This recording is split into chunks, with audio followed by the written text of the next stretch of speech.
आज से हम लोग अपना एक नया टॉपिक शुरू करते हैं, ज्योग्राफी। ठीक है। जब भी हम लोग प्रिपरेशन करते हैं, ठीक है, तो सारे जो हम लोग अभी तक पढ़े हैं वो सबसे बाद में आते हैं। हिस्ट्री, ज्योग्राफी, पॉलिटी, ये जैसे हम लोग हमने यूपीएससी की तैयारी करनी है तो सबसे पहला दिमाग आता है ज्योग्राफी पे आता है, पॉलिटी एंड हिस्ट्री पे ही हम लोग का दिमाग आता है कि यार ये टैकल हो जाए। और ये बात भी सही है। अगर हम लोग अपना ज्योग्राफी और एनवायरनमेंट को सही से होल्ड कर लें, ज्योग्राफी और एनवायरनमेंट को मिलाकर अप्रोक्सीमेटली 30+ क्वेश्चंस आते हैं।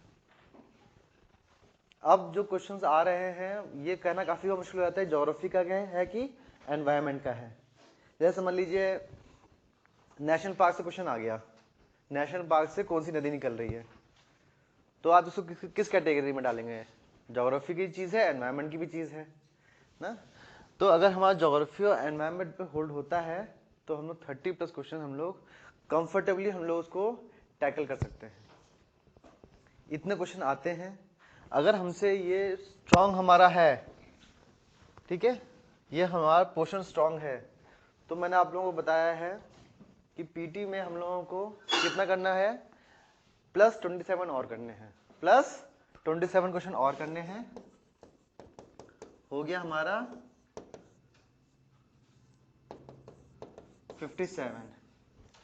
ठीक है, 57 पे आप एक कंफर्टेबल सेफ जोन में होते हैं। इसके ऊपर भी करें तो बहुत अच्छी बात है। काफ़ी लोग 130 ले जाते हैं, 135 तक ले जाते हैं ना, तो वो तो बहुत अच्छी बात है। लेकिन अगर आपके 57 आ रहे हैं ना, तो आप एक कंफर्टेबल सेफ जोन में आप नॉर्मली हर साल एक्सपेक्ट कर सकते हैं अपने आप को। थोड़ा बहुत ऊपर नीचे होता है लेकिन ये सबसे ज़्यादा सेफ जोन है। तो अगर आप दो पेपर पढ़ रहे हैं तो आपको 30+ आपको क्वेश्चंस मिल जा रहे हैं। बाकी में हिस्ट्री हो गया, जो हमने डिजास्टर मैनेजमेंट हो गया, या फिर जो हम लोगों ने अभी जैसे पॉलिटी हो गया है, हम लोगों ने हाल में क्या पढ़ा है, अभी कल्चर पढ़ा है ना, तो वहां से 4-5 क्वेश्चन मिला के आपके लगभग 27-30 क्वेश्चन और हो जाते हैं। तो आपका हैंडसम तरीके से आप लोगों का पीटी क्वालिफाई हो सकता है। ठीक है। उसके बाद जब अगर हम लोग मेंस में आते हैं, मेंस में पेपर 1, मेंस में पेपर 1 जो है उसमें आपके अराउंड 12 क्वेश्चन, ठीक है, 20-21 क्वेश्चन आते हैं, 20 क्वेश्चन आते हैं, 21 क्वेश्चन आते हैं। पहली बार 22 क्वेश्चन आए थे। 20 क्वेश्चन में आपको 12 क्वेश्चन, 10 से 12 क्वेश्चन आपको कहां से मिलेंगे? ज्योग्राफी एनवायरनमेंट से मिलेंगे। और 10 से 12 में से 8 क्वेश्चन आपको एकदम कोर ज्योग्राफी के मिलेंगे। कोर ज्योग्राफी जो हम लोग देखेंगे समझेंगे अभी। ठीक है। तो ये जो हम लोग पढ़ने जा रहे हैं वेरी इजी टू लर्न, काफ़ी इसमें कॉन्सेप्चुअल काफ़ी थोड़ा सा क्लैरिटी रहे। एक हम सिक्वेंशियल तरीके से पढ़ेंगे और जो हमको जो क्वेश्चन आ रहा है वो हम पढ़ें, तो ये बहुत इजी टू हैंडल सब्जेक्ट्स हैं ये दोनों ही। ठीक है हा? लेकिन ये कहने, ठीक है हा? लेकिन ये कहने के बाद आप ज्योग्राफी और एनवायरनमेंट, हिस्ट्री भी हो गया, पॉलिटी भी हो गया, इनको आप लास्ट के लिए मत छोड़िएगा। मैं हर एक चीज को कहता हूँ, लेकिन जैसे आपने कल्चर छोड़ा या फिर डिजास्टर मैनेजमेंट छोड़ा, वो छोटी चीज़ें होती हैं। छोड़ना तो कोई सही अक्लमंदी चीज़ है ही नहीं। अगर आप किसी को बाद के लिए पोस्टपोन कर रहे हैं वो अक्लमंदी है ही नहीं। लेकिन हम बाद में जो छोटी छोटी चीज़ें हम टैकल कर सकते हैं। लेकिन जो ये सब्जेक्ट्स हैं बहुत बड़े बड़े सब्जेक्ट्स हैं, इनको आप बाद के लिए मत करिएगा। जैसे हम तैयारी के सीक्वेंस रखते हैं ना कि पहले ये पढ़ लेंगे, फिर ये पढ़ेंगे, फिर ये पढ़ेंगे, और एग्जाम से इतने दिन पहले हम लोगों का कवर हो जाना चाहिए ना। तो उसमें आप ज्योग्राफी को लास्ट मत रखिए। ठीक है, ज्योग्राफी, हिस्ट्री, पॉलिटी को पहले रखिए। हाँ, और बाकी सारी चीजों को आप थोड़ा सा ग्रेडेशन के तरीके से पढ़िएगा आप लोग। क्लियर हो गया? तो ये हम लोगों का पीटी में हेल्पफुल है, मेंस में हम लोग अच्छा है।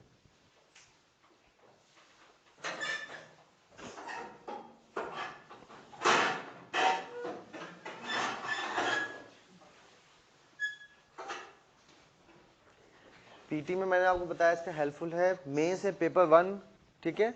मेंस में पेपर 3 जिसमें आपके आएंगे एग्रीकल्चर आएगा, इंफ्रास्ट्रक्चर आता है, इकोनॉमी आता है, ठीक है। उसके बाद एग्रीकल्चर में जो फसलें हैं ये सब आएगा। उसके बाद जब आप लोगों का आएगा इंटरनल सिक्योरिटी, तो इंटरनल सिक्योरिटी में जब तक हम लोगों को टेरेन की जानकारी नहीं है, ठीक है, इंटरनल सिक्योरिटी और बॉर्डर सिक्योरिटी मैनेजमेंट, दो चीजें हैं, बॉर्डर सिक्योरिटी मैनेजमेंट। तो बॉर्डर सिक्योरिटी हम तब करेंगे जब हमें वहां का टेरेन पता, मतलब वहां का उबड़ खाबड़ है, वहां पे नदियां बह रही हैं या फिर वहां पे सागर है, जब तक हमको उसकी जानकारी नहीं रहेगी, समझ नहीं है, हम क्या बॉर्डर सिक्योरिटी करेंगे। तो कहीं ना कहीं ज्योग्राफी की नॉलेज हमारी वहां पर भी काम आती है। काफी बार होता है कि ऐसे क्वेश्चन ज्योग्राफी से उठ के आते हैं। आप ये हर बार नोटिस करेंगे कुछ ना कुछ ज्योग्राफी से चीजें आती ही आती हैं। दो जगह से तो पक्का आते हैं, एक ज्योग्राफी एक पबैट से रिलेटेड। हर साल आपको 8 आएंगे, उसमें से आपको दोनों सेक्शन में कुछ ना कुछ मिलेगा, ज्योग्राफी या पबैट से रिलेटेड आप लोगों को मिलता ही मिलता है। जैसे एक बार हम लोगों को आ गया था, वो तो सिर्फ ज्योग्राफी से उठ के ही आ गया क्वेश्चन। ऐसे में क्या आया था ये कि हम लोगों का जो अभी स्टेट डिवाइड हुए हैं, ठीक है, जो पॉलिटिकल ऑर्गेनाइजेशन हम लोगों का पॉलिटिकल डिवीजन हुआ है वो सही ढंग से नहीं हुआ है, जिसकी वजह से काफी कॉन्ट्रडिक्शन है, ठीक है। आप इन कॉन्ट्रडिक्शन को खत्म करने के लिए क्या सजेशंस देंगे? मैंने कोई टॉपिक समझे, एग्जैक्टली वर्ड टू वर्ड मुझे नहीं पता है, लेकिन ऐसा आया था। क्या आया था कि हम लोगों का जो इंडिया का जो सेटअप है, जो स्टेट डिवाइड हुए हैं, उसकी वजह से कुछ लोगों में मतलब कि फ्रिक्शंस हैं, जो रीजन में, सोसाइटी में थोड़े थोड़े फ्रिक्शंस हैं, ठीक है। क्वेश्चन ये स्टेटमेंट दे दिया, फिर बोला कि आप इसको दूर करने के लिए कैसा रीजनल डिवीजन करेंगे, हम लोग इंडिया को कैसे डिवाइड करेंगे ताकि ये सब चीजें दूर हो जाए, ठीक है। तो ये टॉपिक है। मैं रीजनल डिवीजन कब करूंगा? जब मुझे इंडिया के बारे में जानकारी होगी कि भाई कहाँ पे प्लेन है, कहाँ पे पहाड़ हैं, कहाँ पे पठार हैं, प्लेटू हैं, कहाँ पे कौन सी फसलें होती हैं, कैसा ट्रांसपोर्टेशन सिस्टम कहाँ पर है, ठीक है, लोग कहाँ से कहाँ मूव कर रहे हैं, हाँ, कहाँ पे सूखा पड़ रहा है, कहाँ पे बहुत ज़्यादा बारिश है, ठीक है। जैसे समझ लीजिए फॉर एग्जांपल हमारा यूपी एमपी महाराष्ट्र है, यूपी एमपी महाराष्ट्र, हाँ, यूपी एमपी महाराष्ट्र का देखिए, यहाँ पे देखिए, ये एमपी महाराष्ट्र को देख लीजिए आप, हाँ, महाराष्ट्र का ये भाग एकदम ही अलग है और महाराष्ट्र का ये वाला भाग एकदम ही अलग है। ये वाला भाग बुंदेलखंड से ज्यादा मैच करता है, ठीक है, क्यों? क्योंकि विदर्भ रीजन सूखा है, तो एक अलग पॉलिटिकल डिवीजन यहाँ पे होना चाहिए था। महाराष्ट्र में अभी हमने जो डिवाइड कर रखा है, सारा जो पैसा किधर जा रहा है, कोस्ट की तरफ जा रहा है, और पैसा किधर जाना चाहिए, दोनों तरफ डिवाइड होना चाहिए, लेकिन यहाँ पर ज्यादा पैदावार हो रही है। पैदावार इन द सेंस कि ये ज्यादा मजबूत रीजन है, फाइनेंशियल रीजन है ये मजबूत, तो सारा पैसा किधर चले जा रहा है, इस तरफ चले जा रहा है, तो सही से प्लानिंग नहीं हो पा रही है। तो ये हम लोग कब समझ पाएंगे? जब हमें ज्योग्राफी की नॉलेज हो, हमें अपने इंडिया के बारे में नॉलेज हो, तो हम इसको सही से टैकल कर सकते हैं। पेपर 1, पेपर 3 और ऐसे 3 जगह एक्सक्लूसिवली ज्योग्राफी का बहुत बड़ा रोल आता है। ज्योग्राफी प्लस एनवायरनमेंट का बहुत बड़ा रोल है हम लोगों को एग्जाम में क्वालिफाइंग करने के लिए, एज वेल एज अच्छे नंबर लाने के लिए, ताकि आप इंटरव्यू में एक हैंडसम तरीके से बैठें और उसको आप क्रॉस कर जाएं। मेरे ये समझ में आया आप लोगों को? हाँ, ये कहने के बाद मैंने हर उसमें कहा है, इसमें भी मैं कह रहा हूँ आप लोगों से, आप लोग तैयारी आज शुरू हो कर रहे हैं। हम लोग, आप लोग ज्योग्राफी की कोई नॉलेज नहीं होगी, मैं ये एज्यूम करके चल रहा हूँ कि आप में से काफी लोग पढ़ के आए हैं, काफी लोग नहीं पढ़ के आए हैं, मैं एज्यूम करके चल रहा हूँ किसी को एबीसीडी नहीं पता है ज्योग्राफी का, हाँ, लेकिन तब भी आप प्रीवियस ईयर क्वेश्चन पेपर सब उठाएं, हाँ, और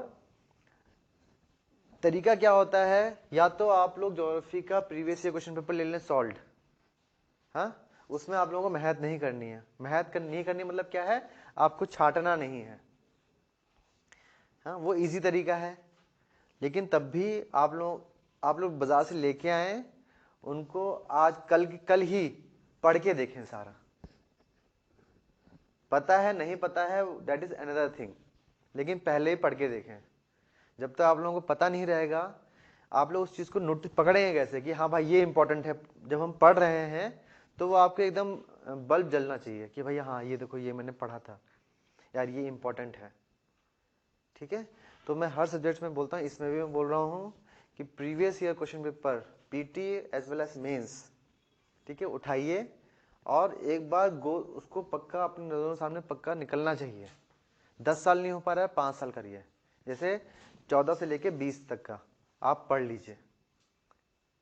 ठीक है, और आप लोग नोटिस करेंगे जिसको अगर ये आदत नहीं है, जिसको सिर्फ पूरा ईयर वाइज पढ़ना है, तो उसमें क्या होता है, आप सब में ज्योग्राफी पढ़िए, ज्योग्राफी जो लगे वहाँ पे जी करके लिखिए, जी, या पॉलिटी में पी करके लिखिए।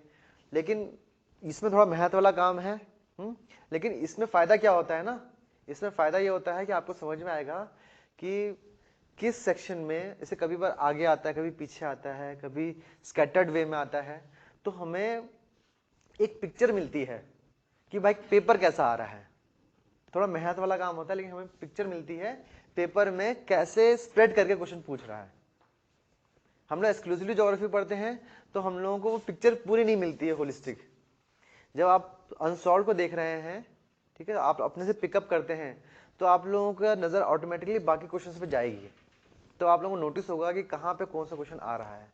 ये पैटर्न जानना बहुत ज़रूरी होता है, ताकि आप पीटी मेंस में आप लोग एकदम से अनअवेयर कॉट ना हो जाए कि यार ये कैसे आया, समझ में नहीं आ रहा, लैंग्वेज समझ में नहीं आ रही, उसकी जो पिक्चर है वो समझ में नहीं आ रही है। आप जब वहाँ बैठें तो आपको पहले से पूरा पिक्चर होना चाहिए कि भाई यहाँ पे ये है, यहाँ पे ये है, तो आप लोगों को वहाँ पे टाइम कंजम्पशन जो होता है वो आपको कम हो जाएगा। ठीक है, क्लियर हो गया चीज़ ये? आप सभी लोग, मैं आपको बताया काफ़ी बड़ा ये टॉपिक है, इसको सीरियसली देखें आप लोग, हाँ, और सभी लोग previous year question paper purchase करें, उसको पढ़ के आए। ठीक है, अब हम लोग अपना ज्योग्राफी को शुरू करते हैं, बहुत ही हल्के तरीके से शुरू करेंगे,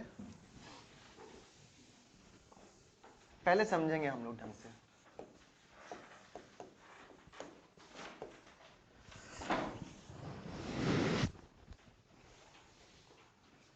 ठीक, पहले शुरू करते हैं हम लोग, हमारी अर्थ कैसी है, फ्लैट है, गोल है, बताइए।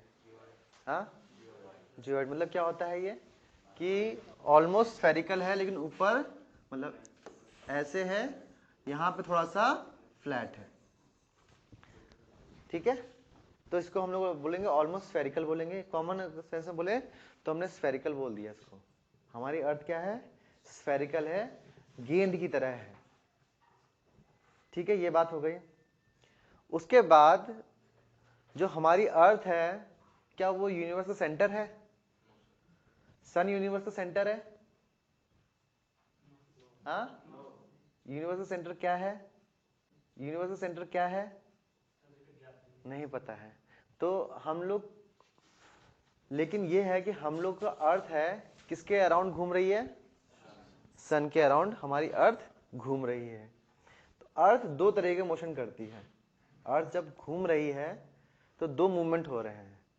पहला तो वो सन के अराउंड घूम रही है, ये सन है और ये हमारी अर्थ है। ठीक है, इसके एक तो जब सन के चारों तरफ घूम रही है तो सन के तो अराउंड घूम ही रही है, साथ में वो एक अपनी एक धुरी है। धुरी मतलब क्या होता है? एक्सिस। लट्टू देखा है हमने, हम लट्टू को ऐसे छोड़े तो एक पॉइंट होगा, उस पर वो घूमता रहेगा, ऐसे तो ऐसे लट्टू ऐसे तो करता है। तो हमारी अर्थ भी यही कर रही है, दो मूवमेंट कर रही है। एक सन के चारों तरफ परिक्रमा लगाती है, जो रेवोल्यूशन जो कर रही है, और दूसरा ये अर्थ है, अभी हम इसको ऐसे मानते हैं, इसके चारों तरफ वो चक्कर काट रही, मतलब घूम रही है लट्टू की तरह, लट्टू की तरह वो घूम रही है और अर्थ सन के चारों तरफ भी चक्कर लगा रही है।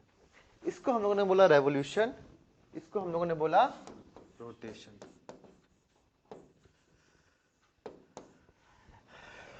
ठीक है, इसकी डायरेक्शन क्या है, अर्थ के घूमने की डायरेक्शन क्या है, वेस्ट टू ईस्ट।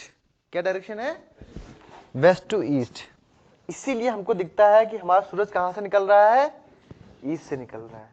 ये हम सब विजुअलाइज कर पा रहे हैं। मान लीजिए ये हमारा ऐसे अच्छा, ये विजुअलाइज सब कर ले रहे हैं सब लोग, या मैं ग्लोब लेके आऊं, बताइए।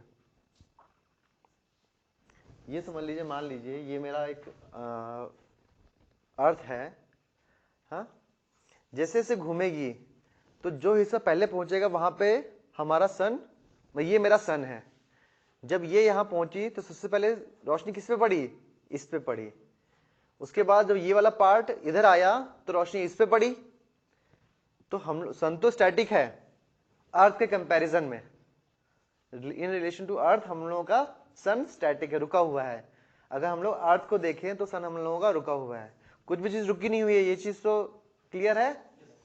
अगर ये सेंटेंस आ जाए कि हमारा जो सन है वो रुका हुआ है तो गलत हो जाएगा सेंटेंस। ये पीटी में काफी बार इस पे कैच करते हैं, आपको पकड़ लेते हैं। अर्थ के कंपैरिजन में वो रुका हुआ है, जैसे सन भी किसी के चक्कर लगा रहा है। ठीक है, तो जैसे जैसे अर्थ मूव कर रही है, सन यहां पर है तो सन की रोशनी इस पार्ट पे पड़ी। अर्थ घूम तो रही है वेस्ट टू ईस्ट, लेकिन जहां जहां पे रोशनी पड़ रही है वहां पे दिन हो जा रहा है। तो यहां पे दिन हुआ तो हमको लगता है क्या कि सूरज यहां से उग रहा है, सूरज यहां से निकल रहा है। तो हम लोगों को लगता है कि sun rises in the east and sets in the west, लेकिन ऐसा नहीं है। बस हम लोगों की जो अर्थ है वो रोटेट करती है वेस्ट टू ईस्ट। ठीक है, इस रोटेशन की वजह से ये रोटेट कितने देर में करती है, 24 आवर्स में। हाँ, तो यही हम लोगों का, जहां पे रोशनी आ गई, जैसे यहां पे सन है हमारा, ठीक है, तो जहां पे रोशनी पड़ रही है वहां पे, जहां पे रोशनी नहीं पड़ रही है वहां पर रात हो गई। ये क्लियर हुआ हम लोगों को। ठीक है, अब हम लोग देखते हैं कि हम लोगों का रेवोल्यूशन से क्या होता है। हम लोगों का जो अर्थ है सन के चारों तरफ चक्कर काट रही है, उससे क्या क्या चीजें हो सकती हैं। सिंपल चीज है, हमारे जो मौसम चेंज होते हैं, हाँ, वो अर्थ के, मतलब अर्थ का जो चक्कर लगाती है सन, मतलब सन के चारों तरफ अर्थ चक्कर लगाती है, उसकी वजह से हमारे मौसम चेंज होते हैं। आप में से कोई मुझे समझा सकते हैं इस सेंटेंस को कि अर्थ के रेवोल्यूशन से मौसम चेंज होता है। हाँ, इसकी वजह से मौसम चेंज होता है।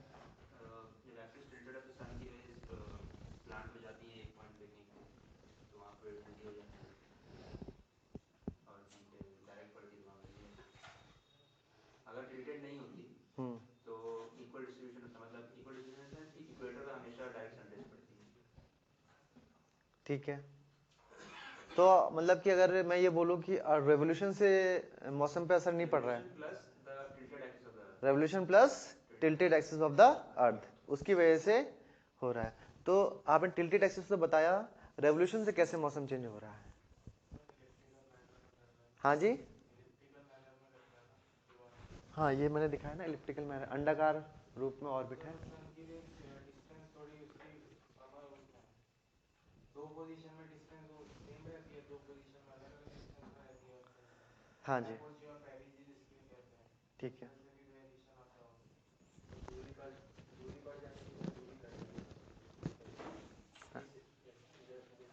इस साइड पे रखकर दूरी ज़्यादा बढ़ जाएगी, और जब ऊपर उस साइड में रहेगा तो उसकी दूरी ज़्यादा घट जाएगी। किस साइड में रहेगा तो उसे, हाँ, किधर ऊपर, जैसे जो डायग्राम है, हाँ जी, यहाँ पे, अगर नॉर्थ में रहेंगे साउथ में, नॉर्थ साउथ पोजीशन जो रहेगा इस टाइम, तो जैसे इस टाइम दूरी सेम रहेगी, ठीक है, उससे क्या होगा? तो यहाँ पे जो रेज पड़ती है सीधी पड़ती है, रेज सीधी पड़ती हैं। तो रात दिन दोनों बराबर होते हैं। और जब इस पोजीशन पर रहती है तो इसमें स्लैंट पड़ती है, इसमें नॉर्दर्न हेमिस्फीयर या सदर्न हेमिस्फीयर दोनों को दिया होता है, तो विंटर समर ऐसे डिसाइड होता है। ठीक है ठीक है ठीक है ठीक है ठीक है ठीक है। जिन्होंने समझाया और ठीक समझाया है, जिनको अभी मतलब क्लियर नहीं है उनको हम समझते हैं चीज को। ठीक है, रोटेशन समझ में आया हम लोगों को? अर्थ घूम रही है, उससे दिन रात हो रहे हैं। ठीक है, हम लोगों को समझना है अब कि रेवोल्यूशन से मौसम कैसे चेंज हो रहा है, हमारा तापमान टेम्परेचर में कैसे फर्क आ रहा है, ये हमको समझना है। ठीक है, इसको समझने के लिए हम लोगों को दो कॉन्सेप्ट समझने पड़ेंगे, लैटिट्यूड और लॉन्गिट्यूड। ठीक है, अक्षांश और देशांतर। क्या समझने पड़ेंगे हम लोगों को? दो कॉन्सेप्ट, अक्षांश और देशांतर हम लोगों को समझने पड़ेंगे। ये टॉपिक को समझने के लिए हम लोग क्या समझेंगे? Latitude and longitude. तो पहले हम लोग लैट लॉन्ग समझते हैं, उसके बाद हम लोग इस पे समझने की कोशिश करेंगे। हम लोग मेरा जो मैं समझाना चाह रहा हूँ समझ रहे हैं आप लोग? अभी तक मैंने आपसे हम लोग इतना बताया कि अर्थ हमारी गोल है, स्फेरिकल है, दो मूवमेंट होते हैं, रेवोल्यूशन। रेवोल्यूशन मतलब क्या होता है? जो अर्थ सन के चारों तरफ परिक्रमा जो करती है, ठीक है, मूवमेंट करती है एक ऑर्बिट में, उसे हम रेवोल्यूशन कहते हैं। रोटेशन क्या होती है? अर्थ लट्टू की तरह है, जब वो रेवोल्यूशन कर रही होती है तो लट्टू की तरह है, अपने एक एक्सिस धुरी पर वो चक्कर भी काट रही होती है, और वो चक्कर काटती है वेस्ट टू ईस्ट, जिसकी वजह से हमको क्या लगता है कि हमारा सूरज निकल रहा है ईस्ट में और डूब रहा है वेस्ट में।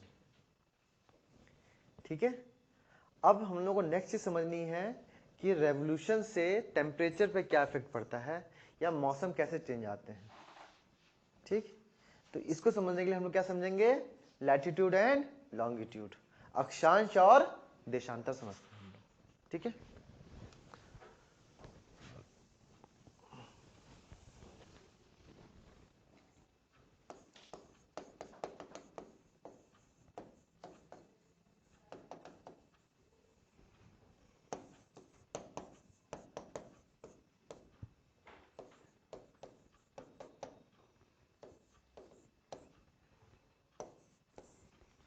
लैट एंड लॉन्ग,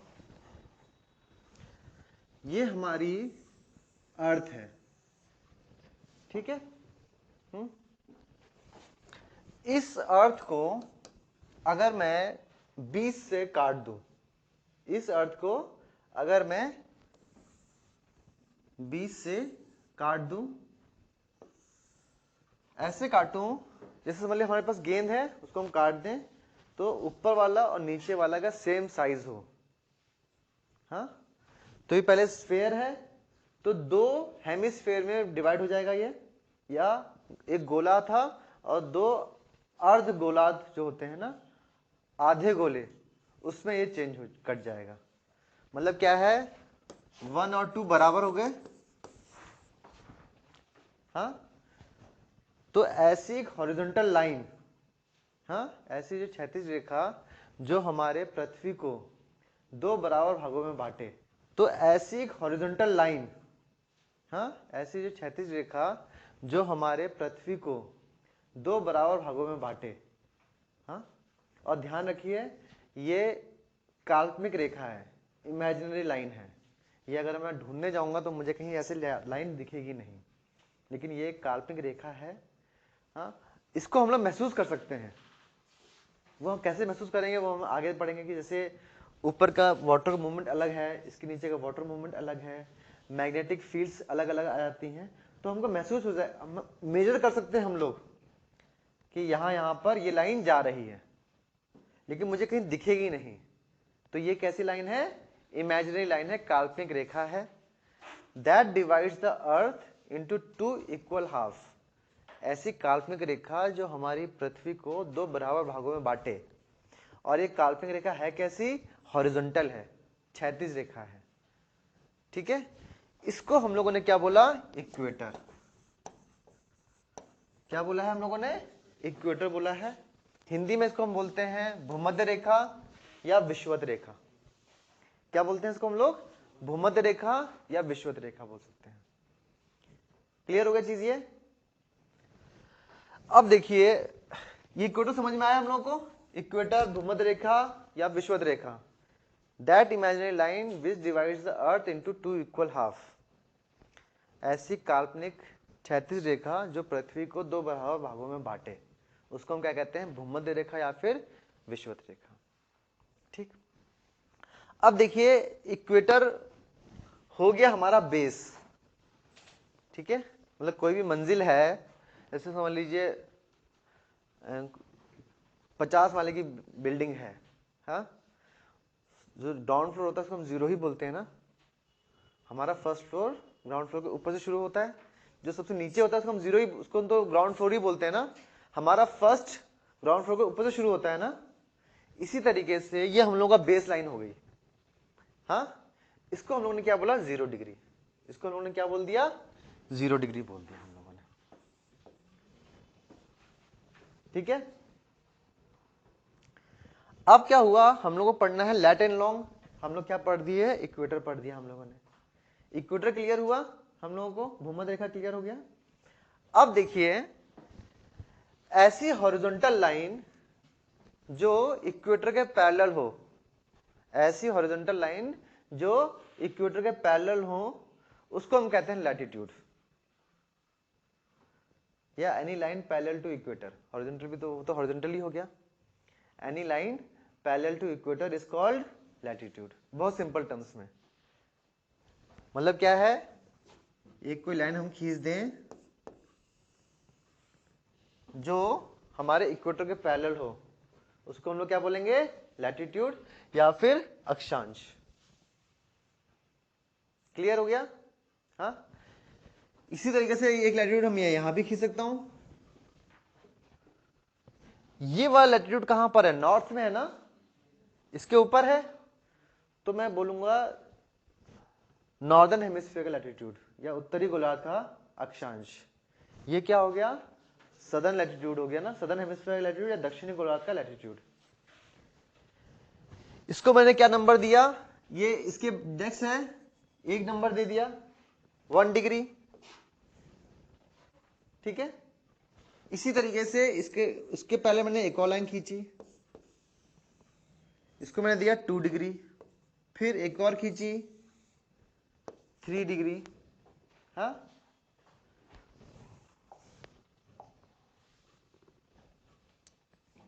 ये जो लाइन है ये तो हमारी हो गई इक्वेटर।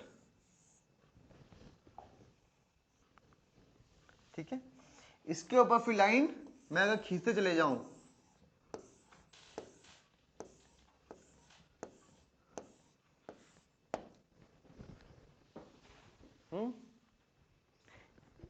इस 0 डिग्री के ऊपर कितनी लाइन खींच सकती हैं? 90 लाइंस खींच सकती हैं। कितनी लाइन खींच सकती हैं? 90 लाइंस खींच सकती हैं। दूर से हमको दिख रहा है ना 90 वाला पॉइंट दिखेगा हमको। दूर से हमें क्या दिखेगा? 90 वाली जो लाइन है वो क्या दिखेगी हम लोगों को? ऑलमोस्ट ग्लोब पे हमें पॉइंट दिखेगी वो। ठीक है, सेम इसी तरीके से हमारा यहां पर भी 90 लाइंस होंगी। इसी तरीके से हम लोग की साउथ में भी 90 लाइन होंगी। तो इसको उनको हमने क्या बोला? नॉर्दर्न हेमिस्फीयर के लैटिट्यूड्स, और इसको हम लोगों ने क्या बोला? दक्षिणी गोलार्ध के अक्षांश या सदर्न हेमिस्फीयर के लैटिट्यूड। नंबरिंग कितनी है? 1 2 3 4 अप टू 90, 1 2 3 4 अप टू 90। तो टोटल लैटिट्यूड कितने हुए? 180। अगर हम इक्वेटर को भी ऐड करें तो 181। टोटल अक्षांश कितने हैं? कुल अक्षांश 90 प्लस 90 180। अगर मैं इक्वेटर को ऐड कर दूं तो कितना हो जाएगा? भूमध्य रेखा को ऐड कर दूं 181। ठीक है, क्लियर हुआ चीज ये? अब आप इस फिगर को देख के हम ये समझ सकते हैं लैटिट्यूड के काफी सारी कैरेक्टरिस्टिक फीचर्स, विशेषताएं। ठीक है, पहली विशेषता क्या है? हमको देख के क्या लग रहा है? Latitude is parallel to equator. जो हमारे अक्षांश हैं वो किसके किसके बराबर है? किसके समानांतर हैं? भूमध्य रेखा के समानांतर हैं, पहली कैरेक्टरिस्टिक। उसके बाद देखिए मैं इसे ड्रॉ नहीं कर पाया, लेकिन तब भी आप लोग अंदाजा लगा सकते हैं सभी लैटिट्यूड के बीच में डिस्टेंस बराबर चल रहा है, ऐसा नहीं है कम ज्यादा नहीं रहेगा, सभी लैटिट्यूड के बीच में डिस्टेंस बराबर रहेगा। एग्जैक्टली कितना रहता है 69 माइल्स, कितना रहेगा 69 माइल्स रहता है। एग्जैक्टली डिस्टेंस कितना रहेगा,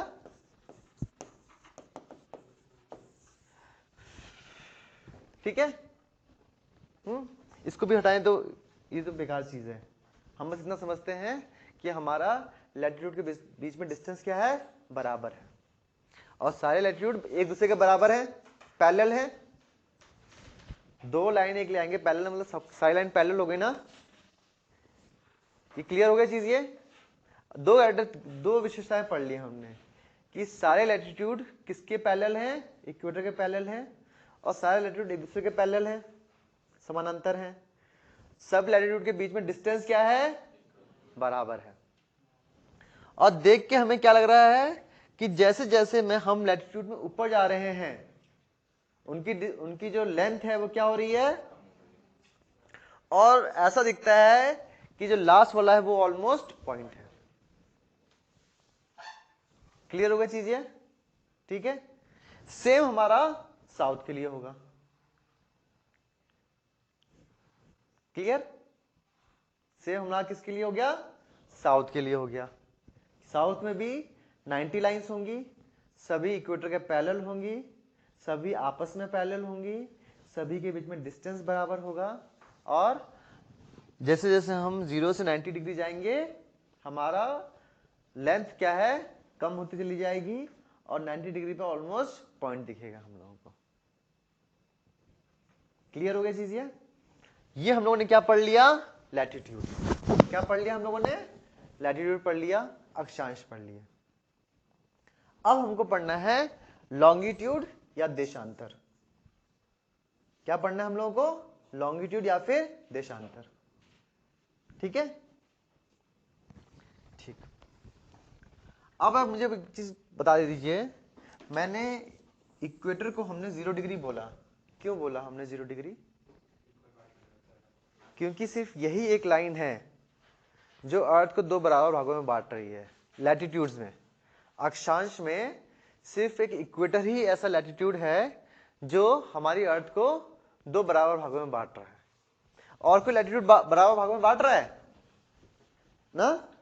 तो हमारा मतलब कि कैलकुलेशन का बेस कहां से शुरू होगा, जहां से बराबर बटा ना, वहीं से शुरू होगा। इसीलिए हमने इसको 0 डिग्री बोल दिया। ये क्लियर हुआ। अगर ये क्लियर हुआ तो हम लोग देशांतर में हम लोगों की डिलेमा आएगी, वो हम समझ सकते हैं।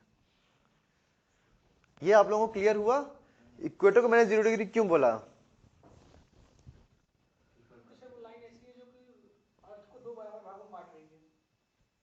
अच्छा ये कौन सी लाइन है, इक्वेटर, भूमध्य रेखा, इंग्लिश में हिंदी में इक्वेटर कौन सी लाइन है, क्या कहते हैं, मतलब ये लैटिट्यूड है एक हो गया ना, इधर का लैटिट्यूड ही तो है ये।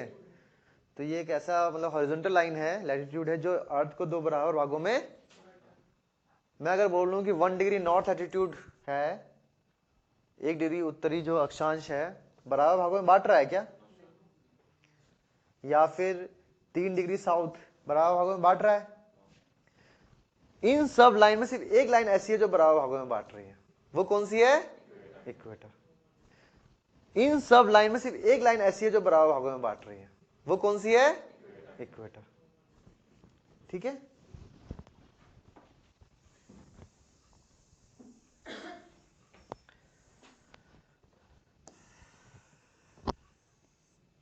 फिर से हम अपनी अर्थ देखते हैं। मैंने इक्वेटर बना दिया, 90 डिग्री लिख दिया, 90 डिग्री साउथ लिख दिया, ठीक है। अब हम लोग कौन सा पढ़ेंगे, लॉन्गिट्यूड या फिर देशांतर पढ़ेंगे। तो लॉन्गिट्यूड या देशांतर ये ऐसी लाइंस होती हैं जो एक पोल से निकलती हैं, इक्वेटर से क्रॉस करती हैं और दूसरे पोल में जाके मर्ज हो जाती है, ठीक है। क्लियर होगा चीज ये। तो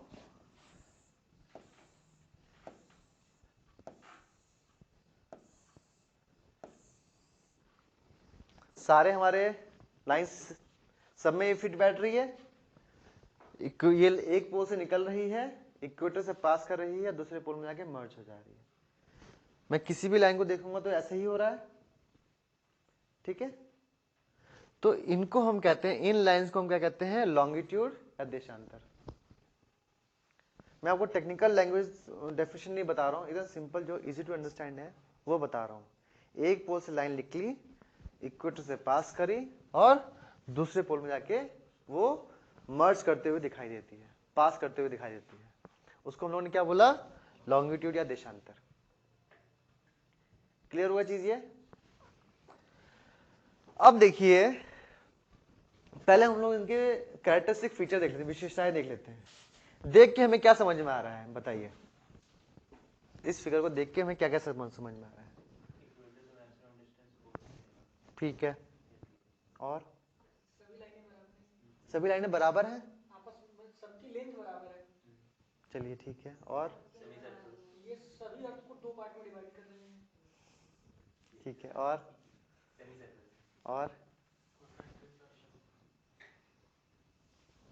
ठीक है, मतलब क्या है कि सबने मतलब एक चीज ये है कि ये जैसे जैसे हम इक्वेटर में मैक्सिमम डिस्टेंस है और यहाँ पे आके इनका डिस्टेंस सबसे कम हो जा रहा है, मतलब ऑलमोस्ट जीरो हो जा रहा है, ठीक है। ये पैरेलल लाइंस हैं क्या?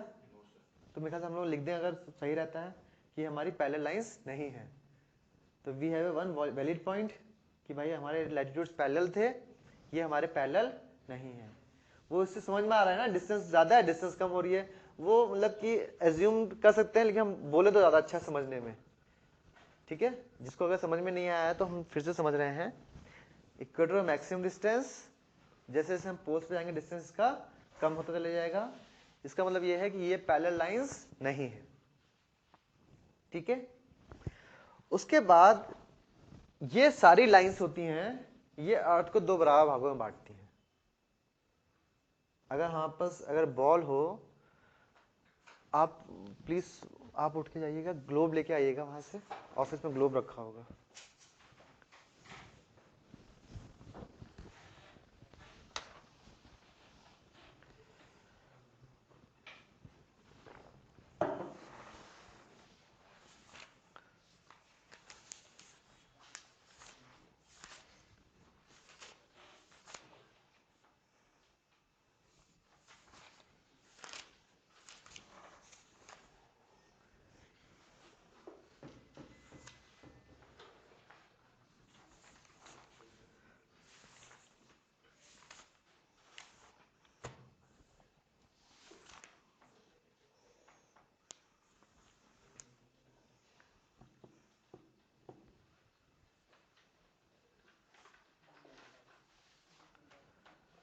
नहीं मिला? ठीक है, कोई ग्लोब तो था। आप एक बॉल को इमेजिन करिए, ठीक है। बॉल लीजिए, अगर मैं बॉल को ऐसे काटूं तो वो इक्वेटर में बस एक ही लाइन हो सकती है ना। आप बॉल को लीजिए और यहां से बस कटना चाहिए, बीच से कटे, मतलब यहां मैंने क्या बताया है, यहां से लाइन कटनी चाहिए, निकलनी चाहिए, इक्वेटर से पास करे और यहां से वो निकले। तो आप ऐसे लीजिए और काटिए, हाँ, दो बराबर हिस्से कटेंगे, हाँ। आप चाहे ऐसे ले लीजिए फिर काटिए, दो बराबर हिस्से कटेंगे। आप चाहे उसको किसी भी एंगल में काटेंगे, लेकिन वो शर्त ऐसे काट देंगे तो खराब हो जाएगा ना। मैंने शर्त क्या होनी चाहिए, पोल से निकलना चाहिए और पास किससे करना चाहिए, इक्वेटर से पास करना चाहिए, शर्त ये है। तो आप किसी भी तरीके से काटेंगे, खड़े रूप में ना, लंबवत रूप में, आप जो वर्टिकली किसी भी डायरेक्शन से काट दीजिए, दो बराबर भाग बटेंगे, दो बराबर भाग हम लोगों को मिलेंगे। जो हमारे लैटिट्यूड में सिर्फ एक ही केस हो रहा था, कब हो रहा था, इक्वेटर पे केस हो रहा था। तो लैटिट्यूड में तो हम लोग बहुत क्लियर हो गए कि भाई ये 0 डिग्री है, क्योंकि ये बराबर भागों में बांट रहा है, ठीक है। लॉन्गिट्यूड में कंफ्यूजन हो गया। क्या कंफ्यूजन हो गया कि सभी तो बराबर भागों में बांट रहे हैं, शुरू कहां से करें, ठीक है। तो शुरुआत ऐसे हुई कि जब वो जिसकी लाठी उसकी भैंस। अभी हमारा यूएन का हेडक्वार्टर कहां पर है? हमारे यहाँ पे भी तो बन सकता था, हमारे जगह की कमी है। वहां जाके क्यों बना? न्यूयॉर्क में क्यों बन रहा है? जिसकी लाठी उसकी भैंस ना भाई। जो मजबूत नेशन है उसके यहाँ सबको है, सब हेडक्वार्टर यहीं से शुरू होगा भैया, आपको जो काम करना है करो। तो जब ये सब कंफ्यूजन चल रहा था तो उसमें मजबूत कौन था? Great Britain. नाम ही है ग्रेट ब्रिटेन, ठीक है, वो मजबूत था। उसने बोला कि ठीक कंफ्यूजन हो रहा है, पूरी दुनिया के जितने भी साइंटिस्ट है मेरे पास आओ, यहाँ पे कॉन्फ्रेंस करो आके। मतलब मेरे को एक चीज समझ में नहीं आती, ओपेक का हेडक्वार्टर कहां पर है बताइए? ओपेक क्या है? उसका हेडक्वार्टर कहां है? हाँ, वियना, ठीक है भाई। ऑयल प्रोड्यूस एक्सपोर्ट कर रहे हैं हम, और हेडक्वार्टर कहां डाल दिया? वियना में, यूरोप में। क्या जरूरत है? क्या लॉजिक है ना? वर्ल्ड बैंक का बाय डिफॉल्ट प्रेसिडेंट कौन बनता है? यूएस का। आईएमएफ का बाय डिफॉल्ट प्रेसिडेंट कौन बनेगा? यूरोपियन। है सिक्योरिटी काउंसिल में 5 परमानेंट क्यों बने हुए हैं भैया?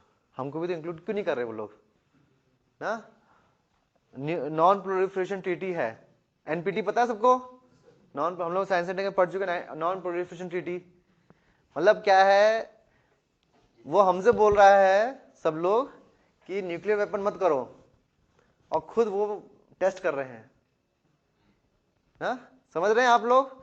तो जो पावरफुल है वही रूल्स बनाता है। मेरे कहने का मतलब यह है, जो पावरफुल है वही रूल बना रहा है।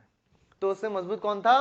ग्रेट ब्रिटेन मजबूत था। उसने कहा कि सब भी साइंटिस्ट लोग इधर आ जाओ, मेरे पास आओ, बैठो, क्या क्या दिक्कत है? उन्होंने कहा दिक्कत यह है भैया कि हम सब तो 0 डिग्री, सब तो बराबर भागों में बांट रहे हैं, हम करें तो करें क्या? तो उसने बोला ठीक है करो, तो ये करो कि जहां बैठे हो यहां पे 0 मान लो। ठीक है। उन्होंने बोला कि लंदन में, मतलब इंग्लैंड में एक जगह है ग्रीनविच, ठीक है, तो उन्होंने बोला इसको 0 मान लो। अब प्रॉब्लम सॉल्व। क्या हो गया? ये तो ठीक है, उन्होंने बोला इसको 0 मान लो, प्रॉब्लम होगी सॉल्व, अब सब लोग जाओ। ठीक है, ये सब बराबर भागों में बांट रहे हैं, जो लाइन ग्रीनविच से निकलेगी उसको हमने बोला 0 डिग्री। कोई लॉजिक नहीं है, सिर्फ जो लाइन 0 डिग्री से निकलेगी, मतलब ग्रीनविच से निकलेगी, उसको हमने क्या बोला? 0 डिग्री। इसके इधर वाले हम लोगों ने बोला ईस्ट लॉन्गिट्यूड। क्या बोला? या पूर्वी देशांतर। इसके इधर वाले हम लोगों ने क्या बोला? या पश्चिमी देशांतर। ठीक है, हम लोग बाद में देखेंगे। ये तो देखिए एक लॉजिक तो ये वाला था। इसका एक और लॉजिक है जो हम लोग अभी थोड़ा सा बाद में जाके समझेंगे कि ग्रीनविच से ही हमने 0 डिग्री क्यों गुजारा। पहला लॉजिक तो ये था कि जो पावरफुल है वहां से गुजरवा दिया उसने। ठीक है, एक और लॉजिक है जो हम लोग थोड़ी देर में समझेंगे। ठीक है, तो क्वेश्चन भी आ सकता है ना भाई, आपसे पूछ भी सकता है कि ग्रीनविच से क्यों गुजारा। एक तो ये समझने वाली चीज है कि भाई पावरफुल है उसने गुजार दिया।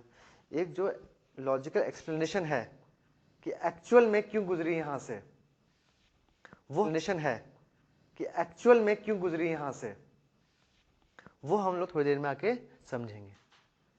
ठीक है, जब हम लोग उस टॉपिक पे पहुंचेंगे तो मैं आपको समझाऊंगा कि भाई देखो 0 डिग्री से क्यों गुजरा था।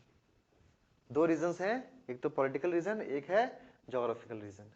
ठीक है, तो ऐसी लाइन जो ग्रीनविच से गुजर रही है उसको हम लोगों ने क्या बोल दिया? 0 डिग्री लॉन्गिट्यूड या देशांतर। इसके ईस्ट वाले को हमने क्या बोला? ईस्ट लॉन्गिट्यूड या पूर्वी देशांतर। इसके वेस्ट वाले को हम लोगों ने क्या बोला? पश्चिमी देशांतर या वेस्ट लॉन्गिट्यूड। 0 डिग्री के ऊपर कितने लैटिट्यूड थे, अक्षांश थे? 0 डिग्री के नीचे 90, टोटल 180 हुए। 0 डिग्री लॉन्गिट्यूड या 0 डिग्री जो देशांतर है, इसके ईस्ट में 180 लॉन्गिट्यूड है। कितने हैं? 180। और इसके वेस्ट में कितने हुए? 180। तो 180 प्लस 180 कितना हुआ 360, और 360 मिला के हमारा क्या होता है, एक स्फीयर बन जाता है, एक गोला बन जाता है।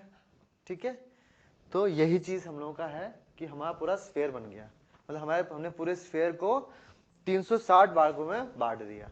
180 किधर है, 0 डिग्री ग्रीनविच लाइन के ईस्ट में है, 180 कहां पर है, 0 डिग्री के वेस्ट में है। ठीक, अब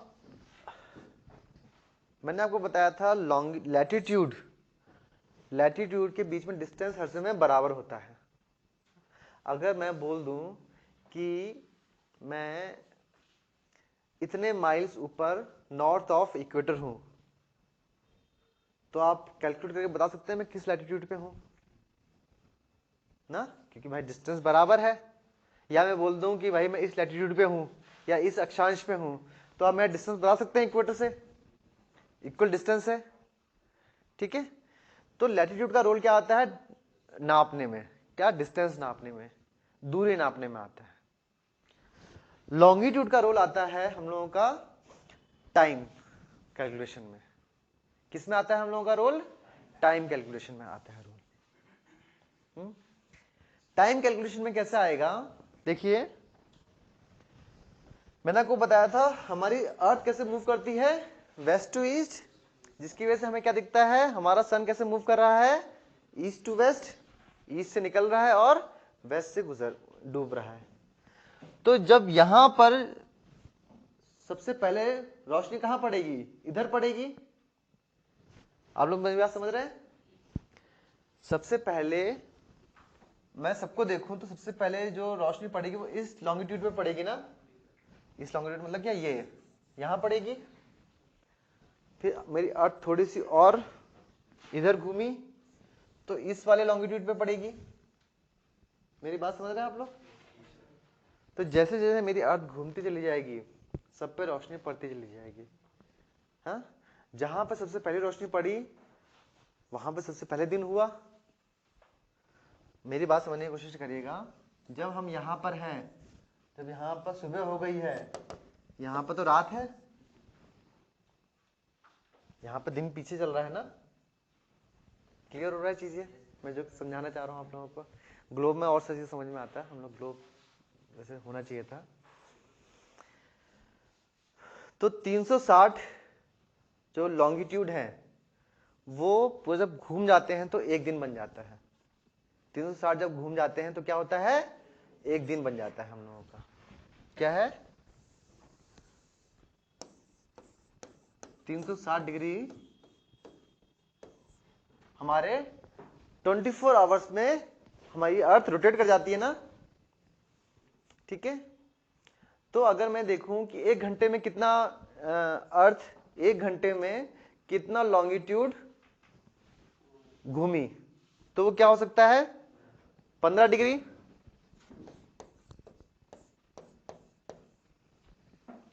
कितना है, 15 डिग्री। मतलब क्या है, एक घंटे में हमारी अर्थ 15 डिग्री आगे की तरफ जा सकती है। आगे की तरफ मतलब क्या होता है, आगे घूम सकती है वो। ऐसे अर्थ है 15 डिग्री ऐसे घूम जाएगी। क्लियर होगा चीज ये।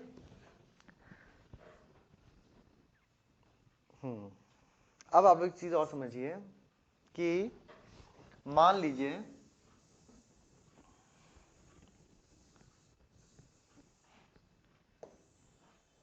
ये मेरी अर्थ है और ये मेरा 0 डिग्री है।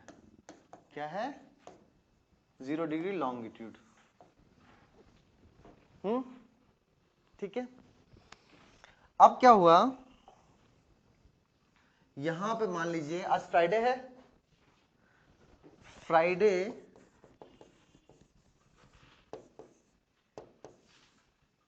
12 नून है। कहां पे है हम लोग, 0 डिग्री लॉन्गिट्यूड पे हैं, उस पे क्या है, फ्राइडे है, 12 नून है, दिन के 12 बजे हुए। ठीक है, अब हम लोग को देखना है कि इधर क्या टाइम रहेगा और इस तरफ क्या टाइम रहेगा। ठीक है, हम लोगों ने 15 डिग्री खींचा, हाँ, यहाँ पे हम लोगों का टाइम 1 घंटा क्या जाएगा आगे, मतलब क्या होता है 1 बजेगा ना। क्लियर हो रहा है चीज? ये सब समझ में आया? किसी को भी अगर डाउट हो तो बताएं प्लीज, रेज करें। क्लियर है चीज ये? क्यों? क्योंकि भाई यहाँ पे सन इधर से आ रहा है ना, तो हमारा दिन यहाँ पे आगे बढ़ेगा ना। किसी को डाउट आ रहा है इसमें? प्लीज हैंड रेज करें, बहुत कंफ्यूजिंग चीज है ये। क्लियर हुआ चीज ये? तो यहाँ पे हमारा क्या बन गया 1 PM हो गया, ठीक है। इसी तरीके से और मैंने 15 डिग्री खींचा, उस पर कितना हुआ 2 बजे, और खींचा 3, 5, 6, 7। तो यहाँ पे आके जब हम लोग ने लास्ट वाला ड्रॉ किया है तो 12 हम लोगों का मिडनाइट बन गया। बताइए, ये कोई डाउट तो नहीं हो रहा है? मैंने 15-15 लॉन्गिट्यूड के डिस्टेंस में लाइंस मैंने ड्रॉ की, खींची है मैंने। तो लास्ट में जाके हमारा क्या पहुंचा है, जब ये यहाँ पे ये क्या है 180 ईस्ट है, जहां पे क्या है हमारा फ्राइडे, सॉरी ये बड़ा गड़बड़ है इसका, फ्राइडे एंड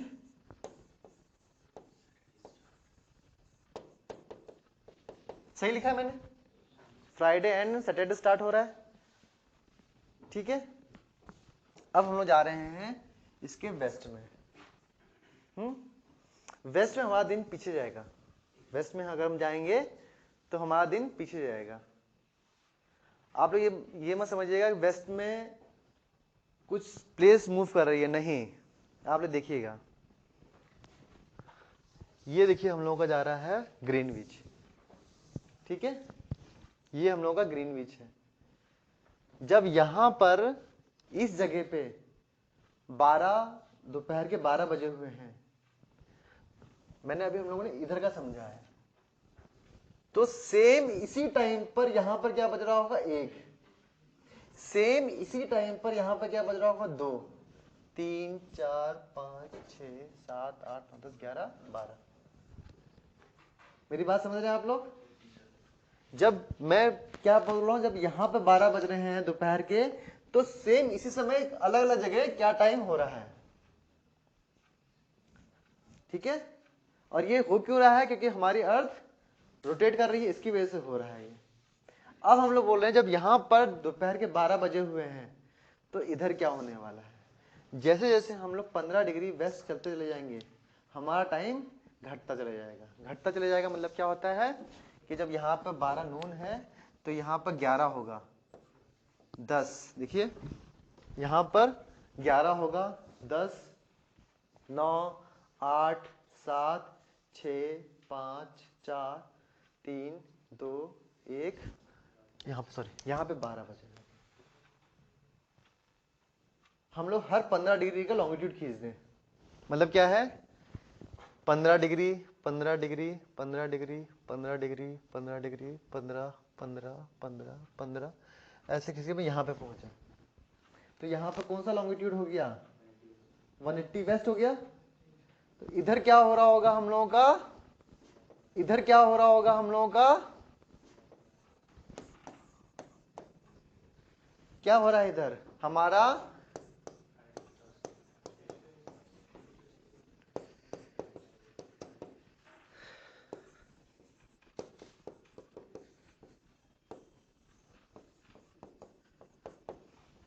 थर्सडे हमारा एंड हो रहा है, फ्राइडे हमारा स्टार्ट हो रहा है। तो एक जगह जहां पर हमारे फ्राइडे के 12 बजे हुए हैं, उसी समय अर्थ के अलग अलग हिस्सों में अलग अलग टाइम चल रहा है ना। ये अगर सोचे तो बहुत बहुत एकदम मिरेकल टाइप का नहीं लग रहा कि हम लोग यहाँ पर हैं तो कहीं। आपने सुना होगा ना कि अभी अमेरिका में दिन चल रहा है, जैसे काफ़ी लोगों के फ्रेंड्स होंगे, तो मतलब आप लोगों के पास टाइम जोन का पता होगा कि यहाँ पे दिन है तो वहाँ पर रात है। तो जब यहाँ पर फ्राइडे के 12 बजे हुए हैं दोपहर के, तो ठीक इसी समय हम लोगों का फ्राइडे स्टार्ट हो रहा है किसी जगह पे, और ठीक इसी टाइम पर कहीं पे फ्राइडे हम लोगों का एंड हो रहा है। ठीक है, क्लियर हो गई चीज ये। हमने बात क्या की है, हर 15 डिग्री पर, तो अगर 15 15 15 ऐड करते चले जाऊं तो यहाँ पर 180 ईस्ट आ गया, यहाँ पे 180 हमारा वेस्ट आ गया। बताइए क्लियर हुआ चीज ये? क्या समझा है मैंने, बताइए कोई मुझे समझाए। कहाँ पे?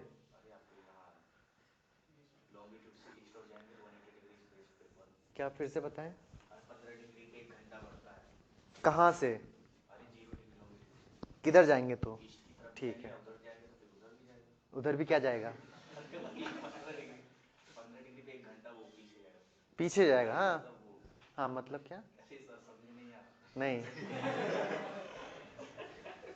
जैसे ईस्ट में जाता है वैसे वेस्ट में भी तो जाएगा 180 डिग्री तक। वो तो जाएगा, टाइम का क्या असर है? 15 डिग्री पे 1 घंटा वो तो बढ़ेगा ही घटेगा?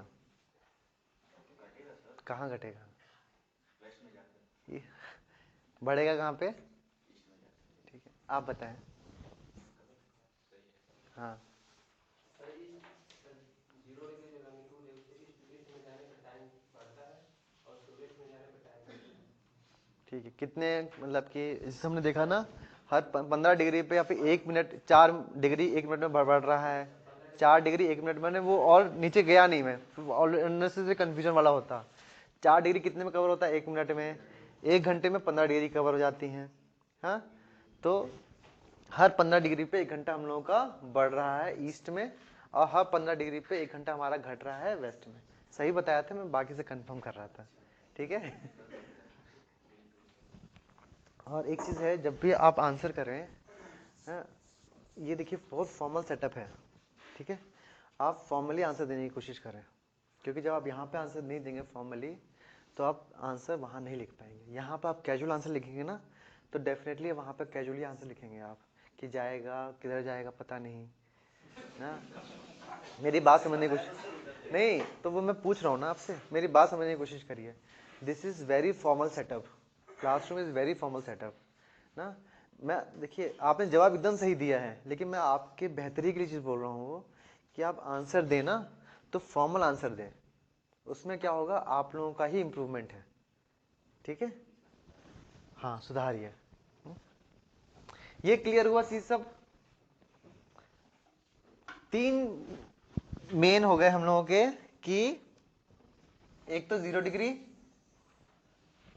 एक हमारा 180 डिग्री, और एक हमारा 180 डिग्री वेस्ट। क्लियर हुआ चीज ये हो गया हमारा वेस्ट, ये हो गया हम लोगों का ईस्ट। मतलब क्या हुआ, अगर मैं 0 डिग्री से ईस्ट की तरफ जाऊंगा तो मेरा टाइम बढ़ रहा है, 0 डिग्री लॉन्गिट्यूड से मैं वेस्ट की तरफ जाऊंगा तो मेरा टाइम घट रहा है। अब आप लोग देखिए,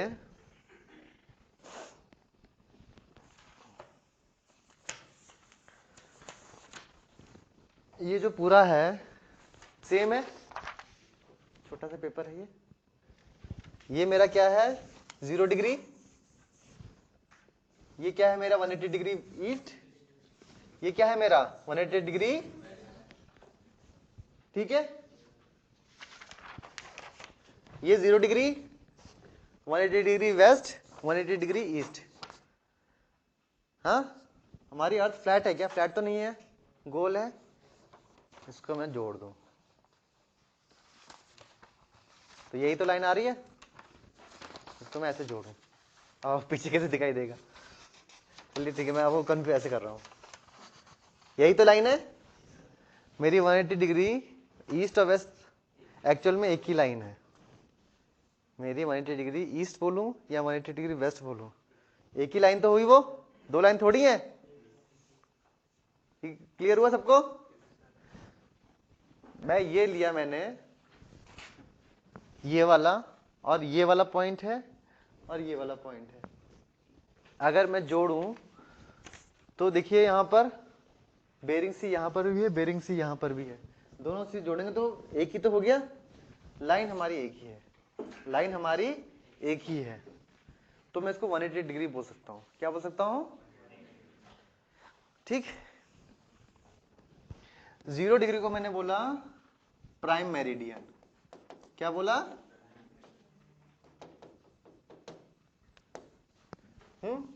या प्रमुख देशांतर जो होता है, ठीक है। अब क्या हुआ, 180 जो डिग्री लॉन्गिट्यूड है उसको मैं बोलता हूं इंटरनेशनल डेट लाइन। क्या बोलता हूं? International date line.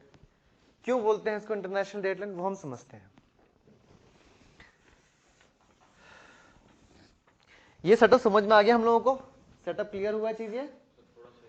हाँ बताइए, एकदम बताइए। हाँ जी, 180 डिग्री ईस्ट और 180 डिग्री वेस्ट एक ही लाइन है, दोनों में डिफरेंस क्यों है सर डेट का?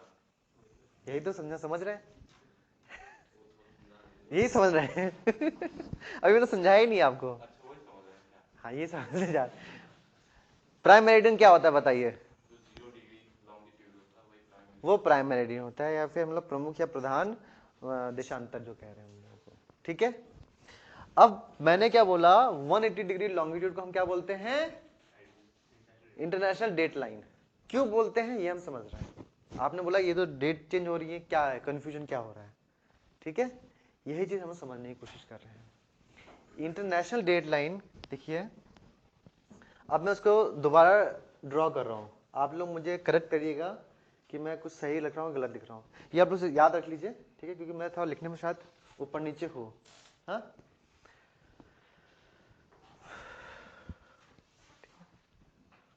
ये ध्यान कर लिया आप लोगों ने? ठीक है।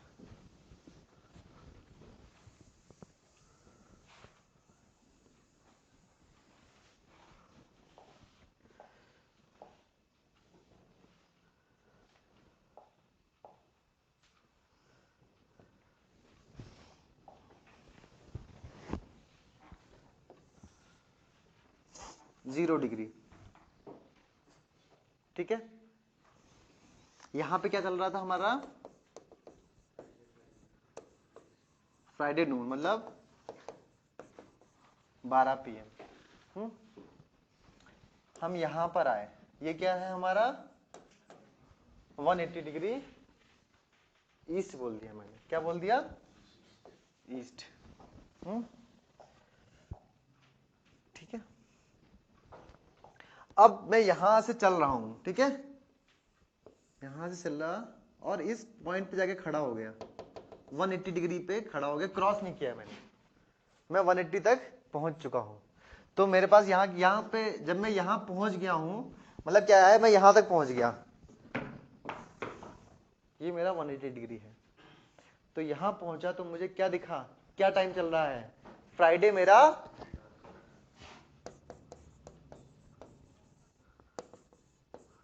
सैटरडे स्टार्ट हो रहा है, ठीक है। मैं देखिए ये मेरा है 0 डिग्री, यहां से मैं चला 180 डिग्री तक पहुंचा तो मुझे क्या दिखा? फ्राइडे मेरा खत्म हो रहा है, सैटरडे मेरा स्टार्ट हो रहा है। अब मैं यहां से वेस्ट की तरफ गया,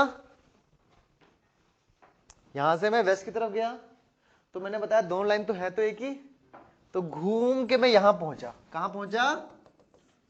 इधर। तो जब मैं इधर खड़ा हूं, मतलब क्या है, जब मैं यहां पहुंचा घूम के, तो मुझे क्या दिख रहा है कि थर्सडे मेरा खत्म हो रहा है, फ्राइडे मेरा स्टार्ट हो रहा है। यही लिखा था हम लोगों ने।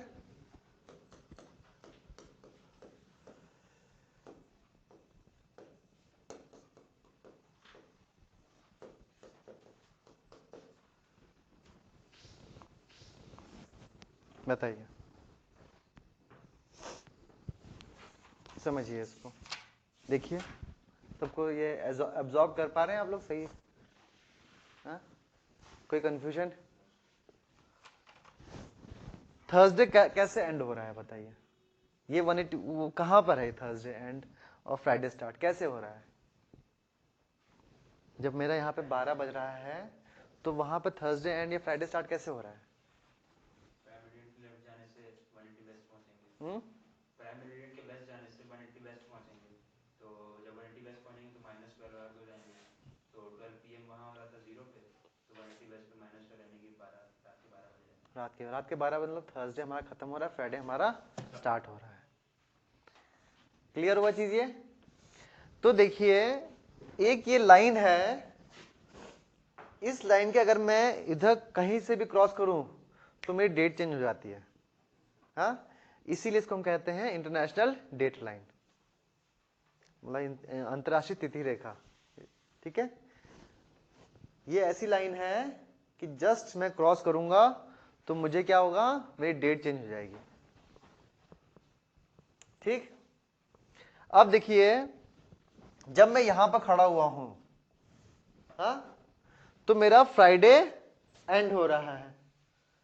जब मैंने क्रॉस किया तो मुझे फ्राइडे दोबारा मिल गया, तो मेरा डे गेन हो गया, मुझे दिन दोबारा मिल गया।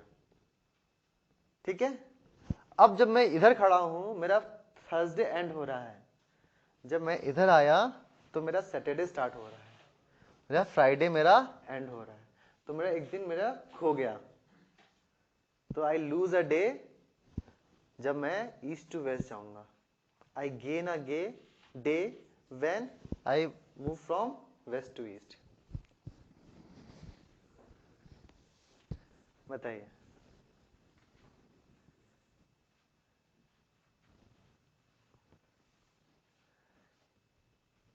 सब लोग थोड़ा सा इसको देखें, समझ, 1 मिनट लें, ठीक है, समझें, फिर मुझसे पूछें दोबारा।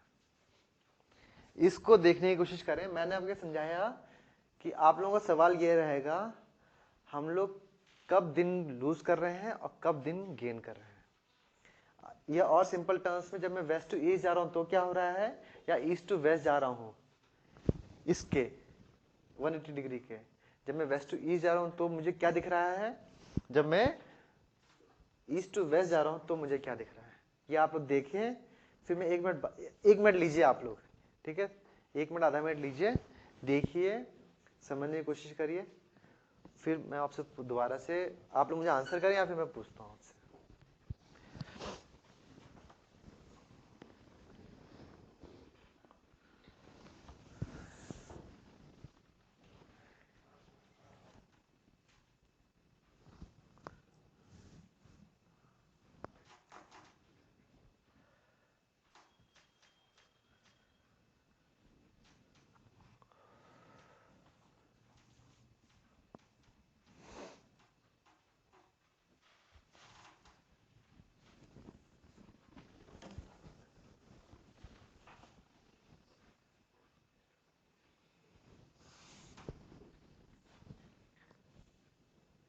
क्लियर हुआ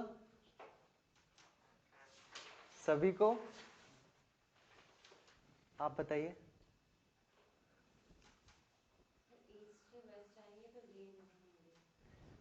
ईस्ट से वेस्ट जाएंगे तो कैसे, किसका ईस्ट? 180 डिग्री को हम लोग अगर ईस्ट से वेस्ट क्रॉस करेंगे तो हमें डे कैसे, कैसे बताइए। सर यहाँ पे फ्राइडे एंड हो रहा है, इस साइड जाएंगे वेस्ट पे, हमारा थर्सडे एंड हो रहा है, यहाँ पे फ्राइडे स्टार्ट हो रहा है।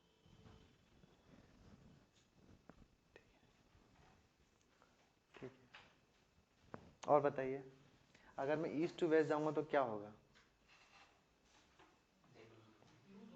आपने गेन बोला है, कैसे गेन होगा आप बताइए। आप ईस्ट में है तो क्या चल रहा है बताइए। जब ईस्ट में है, किसके ईस्ट में है, किसके ईस्ट में है हम लोग?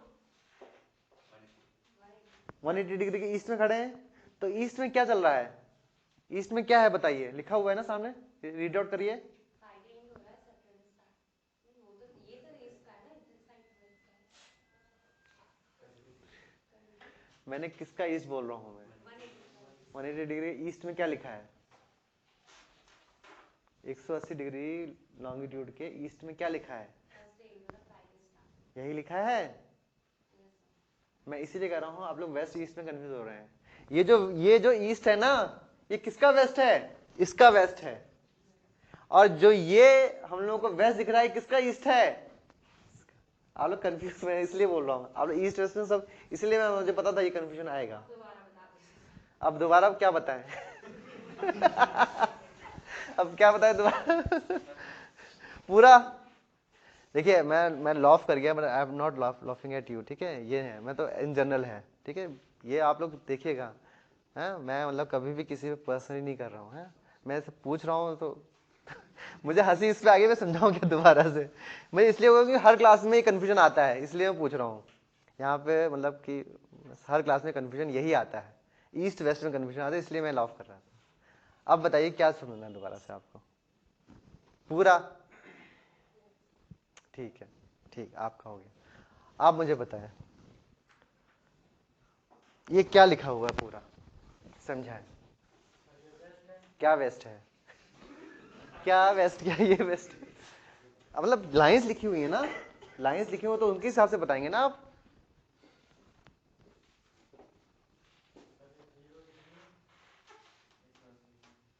पता नहीं, आप बताएं इंडिविजुअली बस। 0 डिग्री,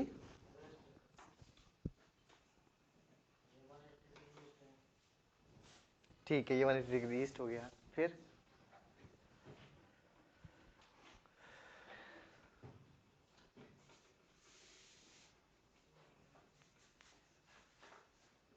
आप बताएं, इसको एक्सप्लेन करें। जो 180 डिग्री की ईस्ट जो रेखा है उसके साथ जब ईस्ट में जाएंगे यानी कि दाईं हो जाएंगे सर, तो वहां पे मुझको एक दिन का जो है वो गेन होगा। जब हम क्या करेंगे, ईस्ट से 180 डिग्री ईस्ट की जो रेखा है उससे अगर हम और ईस्ट में जा रहे हैं यानी कि दाईं हो जा रहे हैं तो वहां पे हमको एक दिन का गेन हो रहा है। ठीक है, और अगर हम उसके अगर जस्ट अपोजिट जा रहे हैं 180 डिग्री का जो ईस्ट की जो लाइन है अगर उससे हम वेस्ट में जा रहे हैं यानी कि उसकी बाईं ओर जा रहे हैं, क्योंकि जो वहां पे 180 डिग्री ईस्ट की रेखा है तब वो मार्क बन जाएगी कि हम उसके ईस्ट में जा रहे हैं कि उसके वेस्ट में जा रहे हैं। सही बोल रहे हैं आप, लेकिन जीरो डिग्री का कोई लेकिन ठीक है, आपने एकदम सही बोला है, ठीक है, लेकिन वो बहुत कंफ्यूजिंग लैंग्वेज है। एकदम सही बोला है, मैं समझ रहा हूँ आप क्या बोल रहे हैं, ठीक है। और सिंपल टर्म्स, और सिंपल टर्म्स आप बताएं, सिंपल टर्म्स में इसको समझाएं। हाँ समझाएं। तो जो 180 डिग्री वाली लाइन है, ईस्ट हो चाहे वेस्ट हो, कुछ भी 180 डिग्री लाइन के अगर हम लोग ईस्ट में देखेंगे यानी कि 180 डिग्री ईस्ट में देखेंगे तो थर्सडे एंड है, फ्राइडे स्टार्ट है।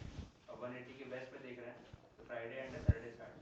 मतलब 180 के ईस्ट से वेस्ट में जाएंगे तो डे हमारा लूज होगा, और उसके वेस्ट से ईस्ट में जाएंगे तो डे गेन होगा 180 के रिस्पेक्ट में। 180 के हम लोग ईस्ट से वेस्ट में जाएंगे, हाँ डे लूज होगा, और अगर उसके वेस्ट से ईस्ट में जाएंगे तो डे गेन होगा। ठीक है, ठीक है, ठीक है, हम दोबारा समझते हैं इसको, ठीक है। इसको दोबारा मैं पूरा रब कर रहा हूँ, सब लोग ध्यान समझिए, कोई कंफ्यूजन वाली चीज नहीं है। कंफ्यूजन हमें पता क्यों हो रहा है, हम लोग ईस्ट वेस्ट में कंफ्यूज हो रहे हैं, ठीक है। ईस्ट वेस्ट, मेरा लेफ्ट क्या है, ये वाला है ना, लेकिन आप लोगों का लेफ्ट उल्टा है, तो आप लोग किस रिस्पेक्ट में देख रहे हैं, वो लेफ्ट राइट होता है, वो ईस्ट वेस्ट होता है। ये समझने की कोशिश कर रहे हैं आप लोग। यहीं पे सीसेट में आप लोगों को मैंने आपको लास्ट क्लास में बताया था, ईस्ट वेस्ट में पकड़ेगा वो आप लोगों को। क्यों पकड़ता है? क्योंकि हम लोग ईस्ट वेस्ट नापना भूल जाते हैं कि किस कंटेक्स्ट में वो पूछ रहा है वो, ठीक है। अब देखिए, दो लाइन है, हाँ, एक ये वाली प्लेस है, जैसे समझ लीजिए अमेरिका बोलता है वेस्ट एशिया, हम लोग बोलते हैं मिडिल ईस्ट। अमेरिका क्या बोलता है? वेस्ट एशिया बोलता है इसको, और हम लोग क्या बोलेंगे? Middle east. या फिर वो बोल रहा है मिडिल ईस्ट, हम बोलते हैं, सॉरी, वो बोलता है मिडिल ईस्ट, हम बोल रहे हैं वेस्ट एशिया। क्यों? इस एरिया को हमारे ये वेस्ट में है और इसके क्या है, ईस्ट में पड़ रहा है, तो वो मिडिल ईस्ट बोलता है।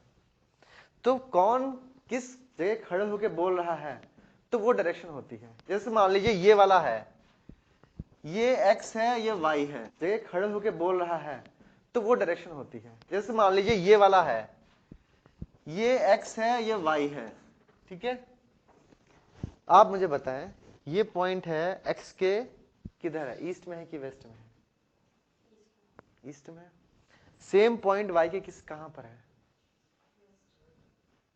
ठीक है। तो हम लोग किसके कंटेक्स्ट में नाप रहे हैं, वो तय करता है कि ईस्ट क्या है, वेस्ट क्या है। जरूरी नहीं है कि जो हर समय ईस्ट है वो हर समय हर एक का ईस्ट हो, जरूरी तो नहीं है ना ये ना। तो हम लोग किस कंटेक्स्ट में देख रहे हैं वो तय करती है कि ईस्ट है कि वेस्ट है, ठीक है। फिर देखते हैं हम लोग 0 डिग्री। मैंने बताया अगर हम 0 डिग्री के वेस्ट में जाएं तो हम लोगों का डे लूज होता चला जाता है। ठीक है, तो यहां पर अगर नून होगा फ्राइडे, तो यहां पे हमारा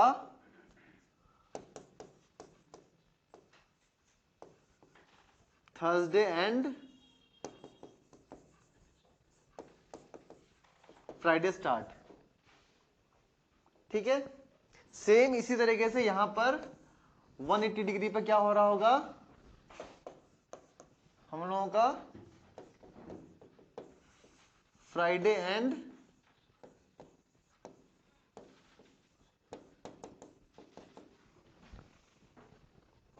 ये इसका ईस्ट है, ये उसका किसका ईस्ट है, इस लाइन का ईस्ट में हम जाएंगे तो ये होगा, इस लाइन के वेस्ट में जाएंगे तो ये होगा। ठीक है, अब ये समझ में आया, ईस्ट में समझ में आ गया। ये दोनों लाइन तो है तो सेम। हाँ, अब जब हम लोग खड़े हुए हैं इस लाइन पे, समझ ये वाली लाइन है, ये और ये वाली लाइन तो सेम है। जब मैं ईस्ट इधर ईस्ट में गया और यहां पे खड़ा हो गया जाके, तो ये पॉइंट इस लाइन के ईस्ट में है कि वेस्ट में है, वेस्ट में है। मैं यहां से चला और यहां पे खड़ा हो गया जाके, मतलब क्या है, मैं यहां पे खड़ा हुआ हूं, सेम बात है। तो ये ईस्ट है कि वेस्ट है, क्लियर हुआ चीज ये। किसके कंटेक्स्ट में ईस्ट वेस्ट हो रहा है, ये 180 डिग्री के कंटेक्स्ट में हो रहा है, संदर्भ, इसके संदर्भ में हम लोग ईस्ट वेस्ट देख रहे हैं। तो यहां पर क्या लिखा हुआ है मेरा, इसमें ये मेरा वेस्ट हो गया, ये मेरा ईस्ट हो गया। ईस्ट में क्या हो रहा है, Thursday and Friday start. West में क्या हो रहा है, फ्राइडे एंड सैटरडे स्टार्ट। ठीक है, यहां पे मैं लिख दूं, यहां पे क्या हो रहा है मेरा, थर्सडे एंड और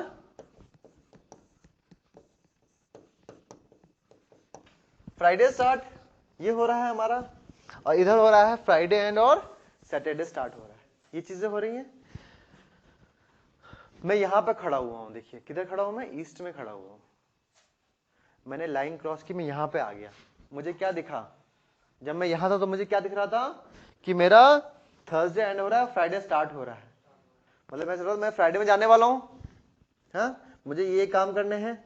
मैं यहां पहुंचा, मैंने पूछा भैया क्या टाइम हो रहा है, कौन सा दिन है, तो बोलेंगे भैया आपका सैटरडे आया है कल। तो मैंने कहा मेरे फ्राइडे वाले काम तो मुझे करने थे। तो लोग क्या बोलेंगे, लाइन क्रॉस करके अपनी जगह जाओ, तो तुम्हें फ्राइडे दोबारा मिल जाएगा। मेरी बात समझे, तो मुझे मेरा दिन खो गया ना, मैं इधर से इधर आया, मैंने कहा मुझे तो काम करने थे, काम ही नहीं हो पाए सारे ना। अब क्या हुआ, मैं इधर खड़ा था, फ्राइडे मेरा एंड हो रहा, सैटरडे स्टार्ट हो रहा था। ठीक है, मैं जब इधर करके यहां पहुंचा तो मुझे फ्राइडे दोबारा मिल गया। तो जो हम लोगों को एग्जाम की तैयारी करनी होती है ना कि कल करेंगे, एक दिन और मिल जाएगा लास्ट दिन बोलते ना, हमें एक दिन और मिल जाए, तो पूरा 100 में 100 लाएंगे ये वही हो सकता है, लाइन क्रॉस करके आप दूसरी जगह एग्जाम दे जाके ना। क्लियर हुआ चीज ये, बताइए इसमें कोई डाउट आया तो बताइए। अब आपको क्लियर हुआ है कि यहां पर दिन कैसे चेंज हो रहा है, लॉजिकल है, कैसे चेंज हो रहा है हमारा। इसीलिए इसको हम कहते हैं इंटरनेशनल डेट लाइन। क्या कहते हैं हम लोग इसको, इंटरनेशनल डेट लाइन। क्यों, क्योंकि यहाँ पर अगर हम क्रॉस करते हैं तो हमारी डेट से, आप बताइए मुझे कोई डाउट है, बताइए। अभी हम लिख ही नहीं रहे हैं, अभी हम समझ लें बस इसको, लिखना है सेकेंडरी पार्ट। बताएं, क्लियर हो गया सबको, क्लियर हो गया, क्लियर हुआ डाउट, क्लियर है सबको। इंटरनेशनल डेडलाइन क्या होती है, इंटरनेशनल डेडलाइन, अंतरराष्ट्रीय तिथि रेखा क्या है। हाँ,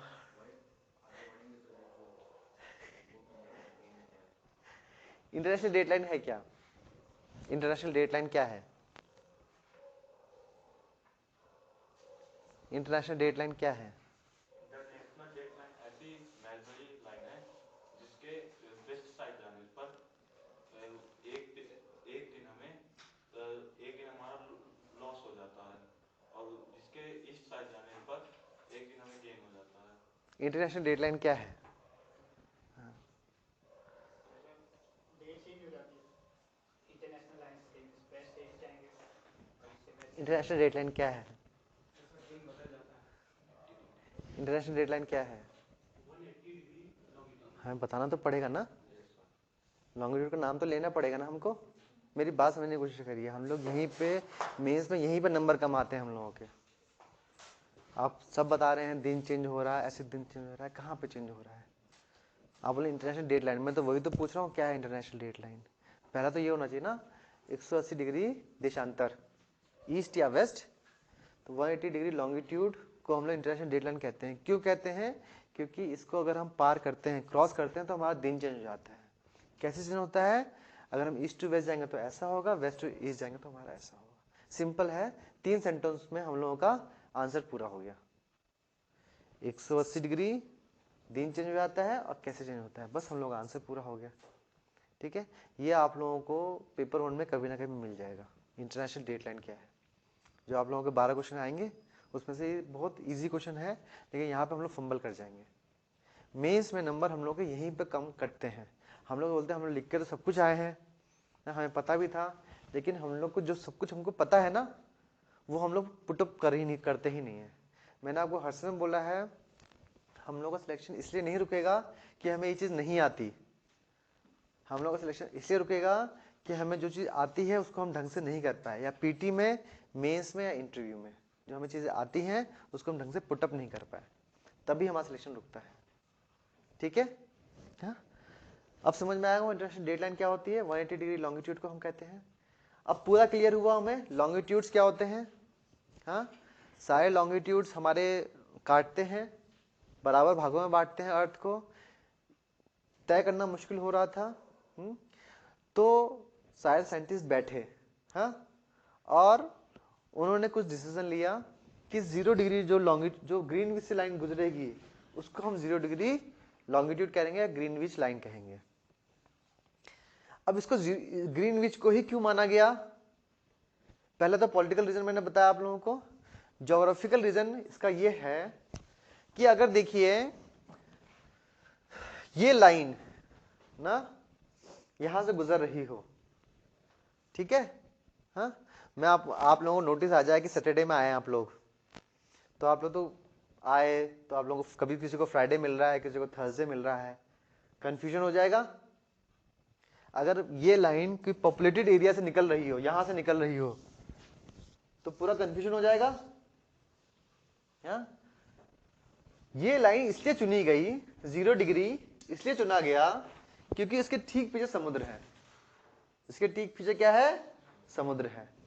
इसके ठीक पीछे क्या जा रहा है? ये जा रही है लाइन, ये जा रही है लाइन। हाँ, तो यहां पे जब लाइन जाती है तो समुद्र से गुजरेगी, वहां पे डेट चेंज हो रही है, तो ज्यादा किसी आम नागरिक को चिंता करने की जरूरत नहीं है। चिंता कौन करेगा? जो यहां से शिप गुजर रहे हैं या फ्लाइट गुजर रही है, तो वो तो एक्सपर्ट ट्रेंड होते हैं, वो मैनेज कर लेंगे। मैं और आप जिनको सुबह उठ के हम लोगों को कमाना है, खाना है, सोना है, ठीक है, तो जो मतलब होता है जो कॉमन पीपल है उसको कंफ्यूजन नहीं है। जो यहाँ से गुजरेगा वो तो ट्रेन लोग होंगे, और मैक्सिमम ये ओशन से गुजर रहा है, तो कंफ्यूजन नहीं हुआ। यहाँ पे आके हमें कहीं कहीं आइलैंड दिखते हैं, तो इसको कैसे कर दिया गया? ऐसे करके जिगजैग बना दिया गया। कैसे किया गया? लाइन ऐसे आई और जहां जहां आइलैंड, कैसे किया गया? लाइन ऐसे आई और जहां जहां आइलैंड, जहां जहां वो उसको इग्नोर कर सके, काट सके, वहां पे, जैसे यहां पे आइलैंड दिखा तो इसको यहां मोड़ दिया, यहां पे दिखा तो यहां मोड़ दिया, तो थोड़ी सी जिगजैग भी कर दिया गया ताकि कंफ्यूजन मिनिमम हो। क्लियर होगा चीज ये? तो ग्रीनविच को 0 डिग्री चुनने के 2 रीजन है, एक तो पॉलिटिकल रीजन और दूसरा क्या, इसके ठीक पीछे क्या पड़ जाएगी? International deadline. और चूंकि इंटरनेशनल डेडलाइन पे दिन बदल जाता है, डेट चेंज हो जाती है, तो अगर वो शहरी इलाके से गुजरेगा या फिर जो रिहायशी इलाके से गुजरेगा तो कंफ्यूजन ज्यादा होगा।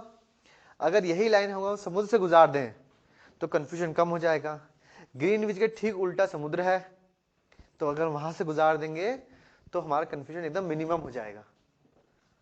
क्लियर हो गया? 2 रीजन कि ग्रीनविच को ही क्यों चुना गया है। ठीक है, क्लियर होगा चीज ये?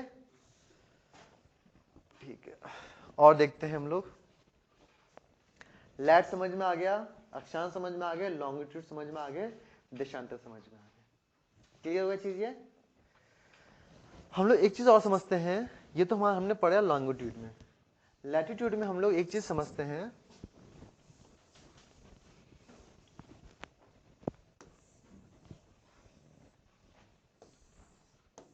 0 डिग्री। यहां इसके ऊपर कितने हैं, इसके नीचे कितने हैं? इसको मैंने क्या बोल दिया? नॉर्थ। इसको मैंने क्या बोला? साउथ। इसके ऊपर नॉर्थ ही तो चल रहा है, इसके यहां पे साउथ है। तो फॉर स्टडी पर्पस ऐसे कुछ हम लोग लैटिट्यूड्स को चुन लेते हैं जिनका रेफरेंस देके हम लोग आगे स्टडी करेंगे और जिनका थोड़ा सा रोल भी इंपॉर्टेंट होता है। ठीक है, पहली लाइन क्या होती है हमारी? 23.5 डिग्री नॉर्थ लैटिट्यूड या फिर 23.5 डिग्री उत्तरी अक्षांश। दूसरा क्या हुआ हमारा?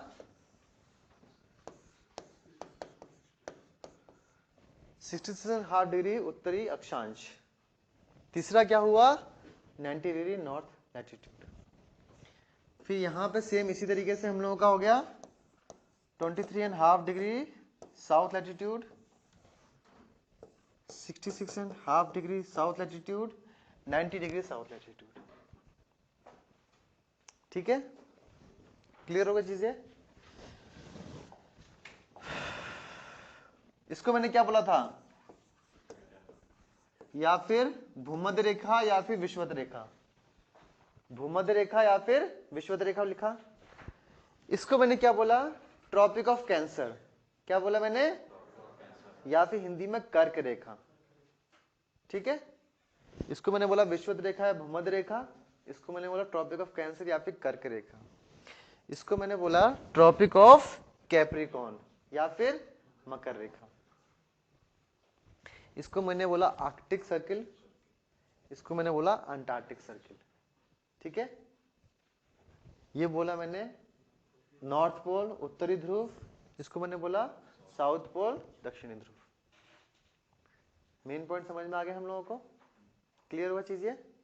मैं फिर से बता रहा हूं, इक्वेटर, भूमध्य रेखा है विषुवत रेखा, ट्रॉपिक ऑफ कैंसर कर्क रेखा, आर्कटिक नॉर्थ पोल या फिर उत्तरी ध्रुव, ट्रॉपिक ऑफ कैप्रिकॉर्न मकर रेखा, अंटार्कटिक सर्किल और साउथ पोल या फिर दक्षिणी ध्रुव। क्लियर हुआ चीज ये? ठीक है, हाँ। अब हम लोग अपने ओरिजिनल टॉपिक पे आते हैं कि मैंने आपको बताया था रेवोल्यूशन से कैसे मौसम चेंज होता है। रेवोल्यूशन से, हाँ जी ठीक है, रेवोल्यूशन से कैसे मौसम चेंज होता है। क्लियर हुआ चीज ये?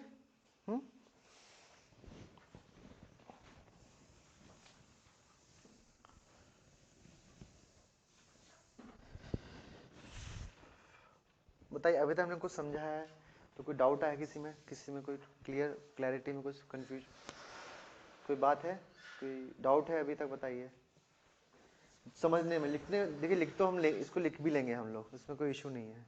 समझने में कोई डाउट तो नहीं आ रहा है कि फ्लैट लॉन्ग क्लियर हुआ चीज ये? 90 degree south, 90 degree north, 180 degree west, 180 degree east. किसका डिग्री ईस्ट वेस्ट किसकी बात कर रहा हूँ मैं? 180 डिग्री वेस्ट किसका? लॉन्गिट्यूड की।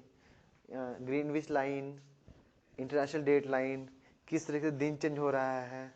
अगर हमें इतना कुछ समझ लिया है, मैं आपको बताऊं लास्ट लेक्चर में इंटरनेशनल डेट लाइन पे मुझे पूरा 1 घंटा लगा था क्योंकि इतना कन्फ्यूजन आया था।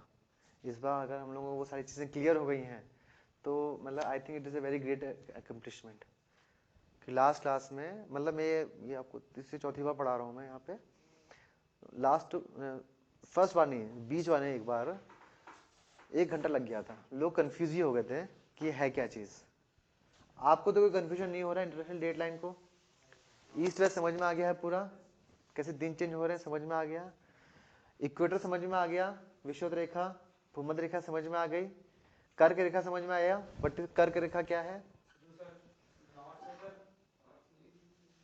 सर नहीं, ईस्ट से सर वेस्ट की तरफ जाती है। कर्क रेखा क्या है? जो सर ईस्ट वेस्ट से ईस्ट की ओर जाती है, इक्वेटर के साथ पैरेलल होती है। उसे हम लैटिट्यूड कहते हैं, अक्षांश कहते हैं। कर्क रेखा क्या है? आप मुझे समझ में आ गया, लिखा नहीं है तो मेरे ख्याल से कंफ्यूजन हो रहा है। कैंसर क्या है? Tropic of Cancer 23.5 north, 23.5 degree north latitude. कर्क रेखा क्या थी? मैंने आपको बताया था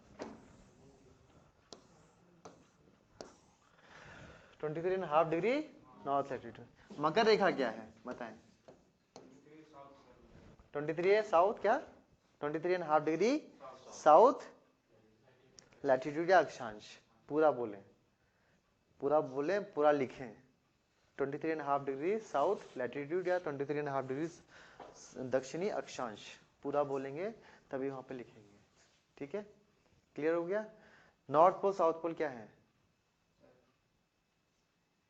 66 degree north latitude. North pole south pole क्या है? हाँ,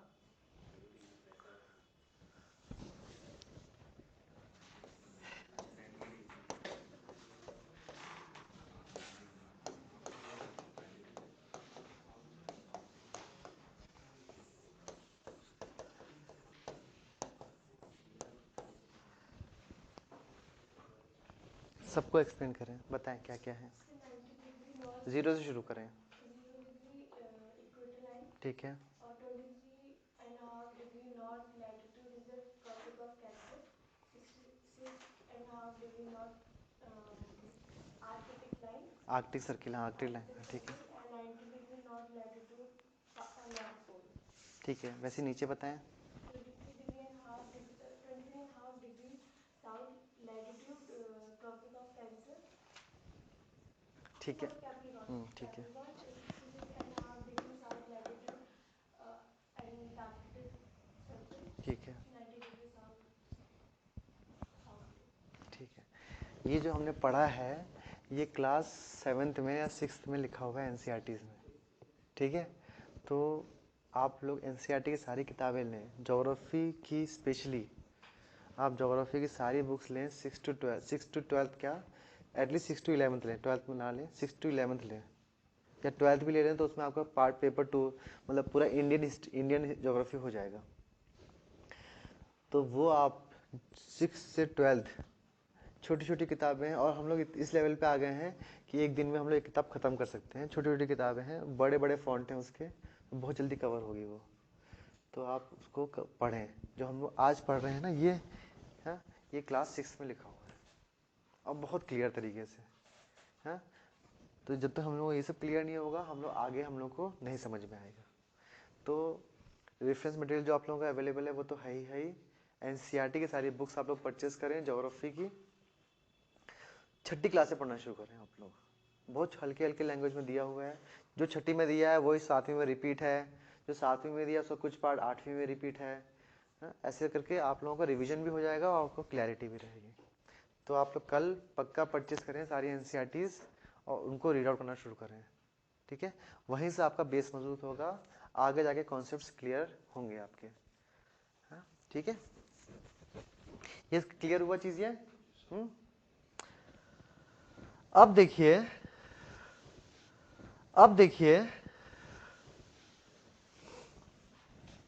हमारी जो अर्थ है, हम लोग फिर से उस पर आते हैं कि हमारी अर्थ किसके अराउंड चक्कर मार रही है? सन के चारों तरफ चक्कर मार रही है। किस अंडाकार रूप में? एलिप्टिकल ऑर्बिट में चक्कर काट रही है। और जब ये चक्कर काटती है तो ये अपने धुरी पर भी चक्कर काट रही है।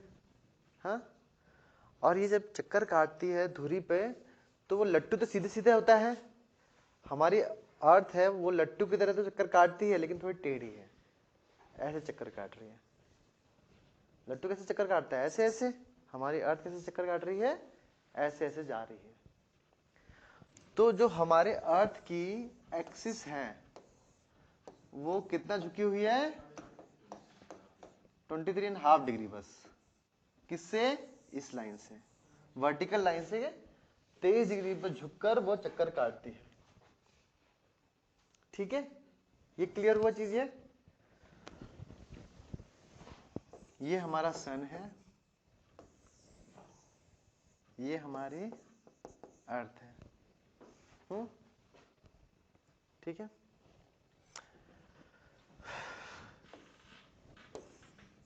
चार में पोजीशन ले लूं।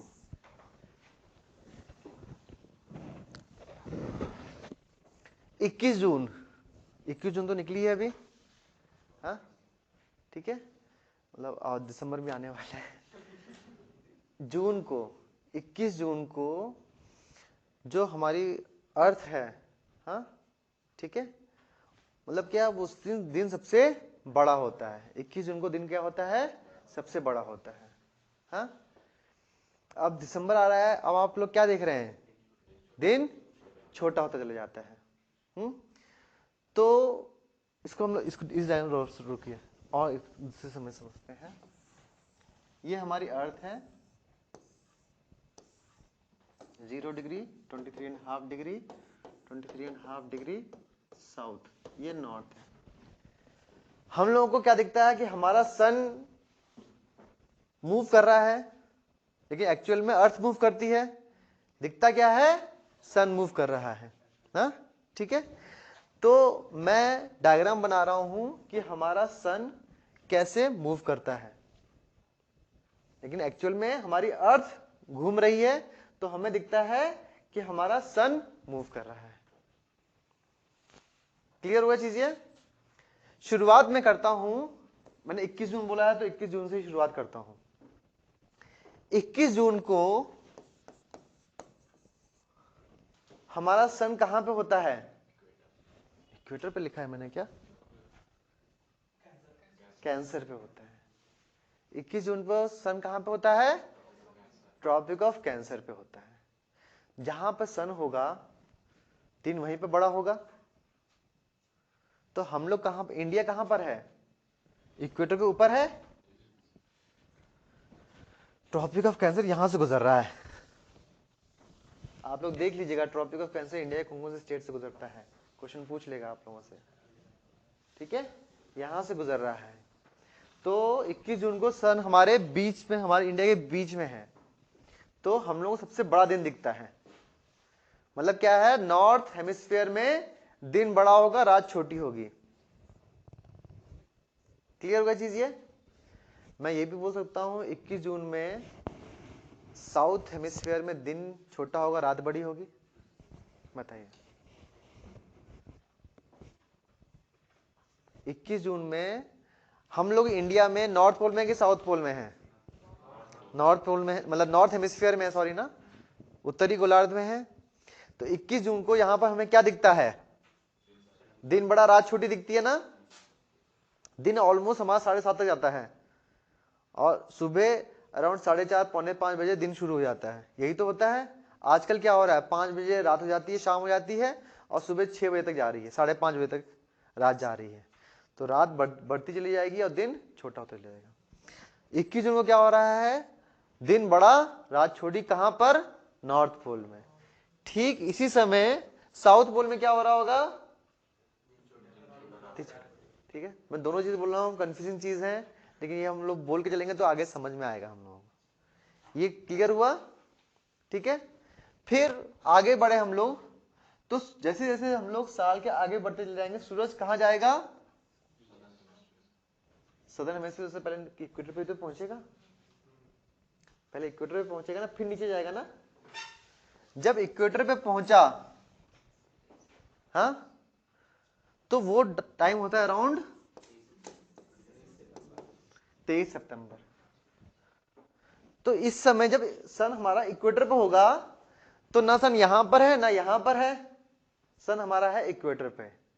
तो दोनों जगह हम लोगों को दिन ऑलमोस्ट, दिन और रात बराबर दिखेंगे। फिर हम और आगे चले, 22 दिसंबर आने वाली है। अब हम लोगों को सन कहां पर है इस समय? ट्रॉपिक ऑफ कैप्रिकॉर्न, मकर रेखा पर है, मतलब साउथ पोल में, साउथ हेमिस्फीयर में है। इस समय यहां पर दिन बड़ा होगा, रात छोटी होगी। हाँ, कहां की बात कर रहा हूं मैं? सदर्न हेमिस्फीयर की। और हमारे यहां क्या हो रहा होगा, क्या होगा? दिन छोटा रात बड़ी। ठीक है, क्लियर हुआ चीज ये? उसके बाद हम और आगे बढ़े, सूरज फिर से ऊपर गया और फिर यहां पहुंचा 21 मार्च। ठीक है, अगर मैं इसको ऐसे कर दूं,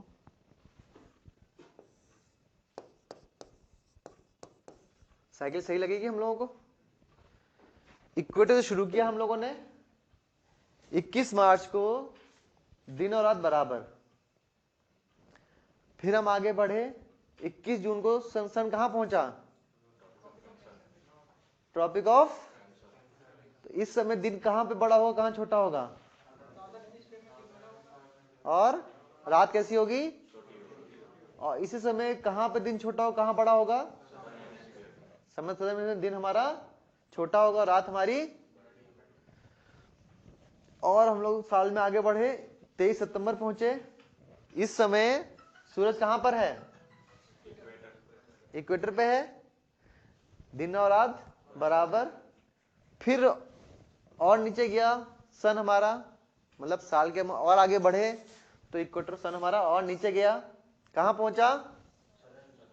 southern hemisphere, tropic of Capricorn, मकर रेखा पे आ गया। सन कहां पर है? मकर रेखा पे। तो यहां पर दिन बड़ा, रात छोटी। ठीक इसी समय यहां पर क्या हो रही होगी? रात बड़ी, दिन छोटा। तो साल का ऐसी साइकिल होती चली जाएगी ना।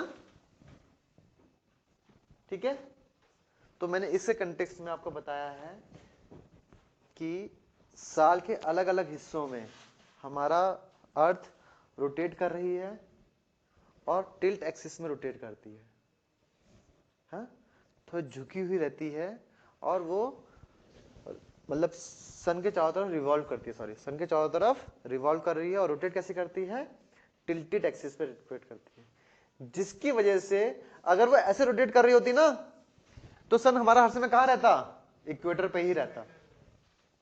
अगर वो ऐसे रोटेट कर रही होती, लट्टू की तरह सीधे रोटेट कर रही होती, ऐसे ऐसे, बताइए, ऐसे ऐसे रोटेट कर रही होती, तो लाइट तो हमारी यहीं पड़ी हुई है ना, तो हर समय लाइट कहां पे रहती? इक्वेटर पे ही रहती।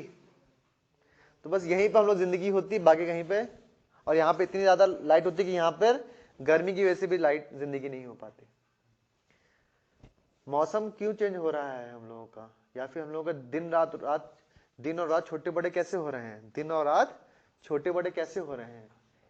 सिर्फ टिल्ट एक्सिस जो हो रही है और वो ऐसे रोटेट कर रही है और रिवॉल्व करती है, उसकी वजह से हमको दिखता है कि दिन और रात छोटे हो रहे हैं, बड़े हो रहे हैं।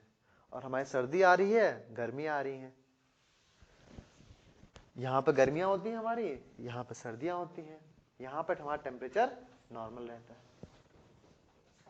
क्लियर हुआ चीज ये? जब हमारा सन इक्वेटर पर होता है तो हम उसे कहते हैं इक्विनॉक्स। क्या कहते हैं उसको हम लोग? इक्विनॉक्स। हिंदी में कहते हैं हम लोग उसको विषुव। क्या कहते हैं उसको हम लोग? विषुव।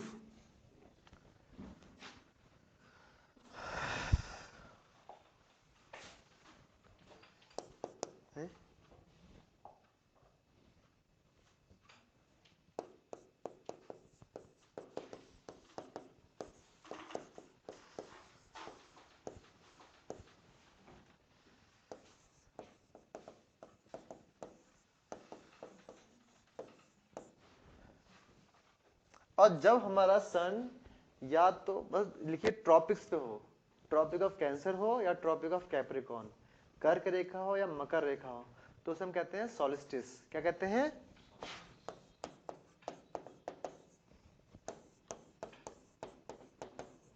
हिंदी में कहते हैं अयनांत।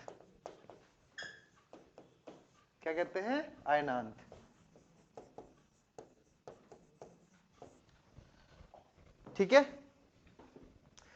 सॉलिस्टिस और इक्विनॉक्स, विषुव और अयनान समझ में आए हम लोगों को? बताइए, कोई डाउट हो तो बताइए। क्लियर हुआ चीज ये? बताएं। आज मेरे ख्याल से ये पहली ज्योग्राफी क्लास में, फर्स्ट क्लास में हम लोगों ने इतना पढ़ा है, तो काफ़ी हम लोगों का लो रहता था। बहुत इंट्रोडक्शन में हम लोग लेट और लॉन्ग में ही हम लोगों का पहला इंट्रोडक्शन क्लास होता था। हाँ, होशियार हैं। बताएं क्या होता है लेट, और बताएं ये क्या होता है। इक्विनॉक्स और वो बताइए मुझे, सॉलिस्टिस और इक्विनॉक्स। क्या? Solstice and equinox. हाँ, यही बताइए सॉलिस्टिस और इक्विनॉक्स क्या होता है। हाँ जी जी सर जब 21 जून होती है जी। उस टाइम पे हमारा सन जो होता है वो 23.5 डिग्री नॉर्थ पे होता है, ट्रॉपिक ऑफ कैंसर में। ठीक है। तो उस समय क्या होता है, हमारे नॉर्दर्न हेमिस्फीयर के जो रीजन होते हैं वहाँ पे दिन ज़्यादा बड़े होते हैं और रातें छोटी होती हैं, तो इसे हम कहते हैं समर सॉल्स्टिस। ठीक है ठीक है ठीक है। ठीक है सर। और उसके बाद विंटर सॉल्स्टिस कब होता है, जब 23.5 डिग्री साउथ पे होता है। तो सर्दर्न हेमिस्फीयर में जो होता है वहाँ पे दिन छोटे हो जाते हैं और रात नहीं सर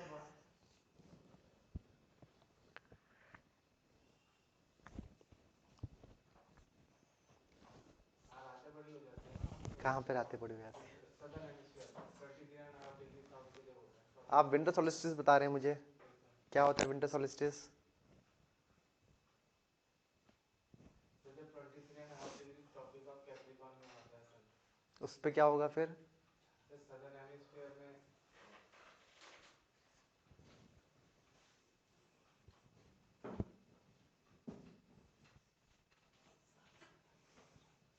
कभी भी मैं वो बताऊं, बुक्स में लिखा, रातें बड़ी हो जाएंगी, दिन छोटे हो जाएंगे। ठीक है कोई बात नहीं। कभी भी जो बुक्स में लिखा रहता है ना, विंटर समर, क्यों अपने आप को कंफ्यूज करना? मैंने आपको कहीं बताया समर विंटर? मैंने बताया आप लोगों को? भाई वो तो आप खुद ही समझ सकते हैं। जहाँ पर सूरज होगा वहाँ पे गर्मी होगी, जहाँ पे सूरज नहीं होगा वहाँ पे तो सर्दी होगी। ठीक है, आप समर विंटर कर देंगे ना, आप कंफ्यूज हो जाएंगे। मैं आपको बताऊँ समर विंटर क्यों लिखा रहता है, वो इंडिया के कंटेक्स्ट में लिखा हुआ है। ठीक है, आप कभी भी वैसे याद मत करें। सिंपल टर्म्स, मैंने आपको कहीं भी समर विंटर मैंने कहीं नहीं बोला आप लोगों को कि समर सोल्स्टिस या फिर विंटर सोल्स्टिस। ये आपको हर किताब में लिखेगा, मिलेगा, एनसीईआरटी को छोड़ के। एनसीईआरटी में भी लिखा हुआ है, ठीक है। तो मैं ख्याल उसमें भी लिखा है, मतलब मैंने कभी वैसे याद नहीं किया। अननेसेसरी कंफ्यूजिंग है वो। सिर्फ ये देखिए अयनांत और विषुव या फिर सोलिस्टिस और इक्विनॉक्स होता क्या है। जहां पे सन है वहां पर गर्मी है, बस इतना ध्यान रखिए, बाकी सारी चीजें अपने आप क्लियर है। ठीक है, अब देखिए मैं फिर से बता रहा हूं कि मैंने क्या बताया, हमारा सन जो है वो टिल्ट एक्सिस पर रोटेट, मतलब हमारी अर्थ टिल्ट एक्सिस पर रोटेट कर रही है, रिवॉल्व करती है सन के चारों तरफ। उसकी वजह से ऐसा लगता है कि हमारा सन मूव कर रहा है। 21 मार्च को हमारा सन कहां पे होता है? इक्वेटर पे होता है। जब 21 मार्च को इक्वेटर पे होगा तो दिन रात बराबर होंगे, उसको हम कहते हैं इक्विनॉक्स या फिर विषुव। साल के हम आगे चले, सन कहां पहुंचा हमारा? 21 जून को कहां पहुंचा? ट्रॉपिक ऑफ कैंसर पे। इस समय नॉर्थ पोल पर दिन बड़ा रात छोटी, साउथ पोल में दिन छोटा रात बड़ी। क्लियर?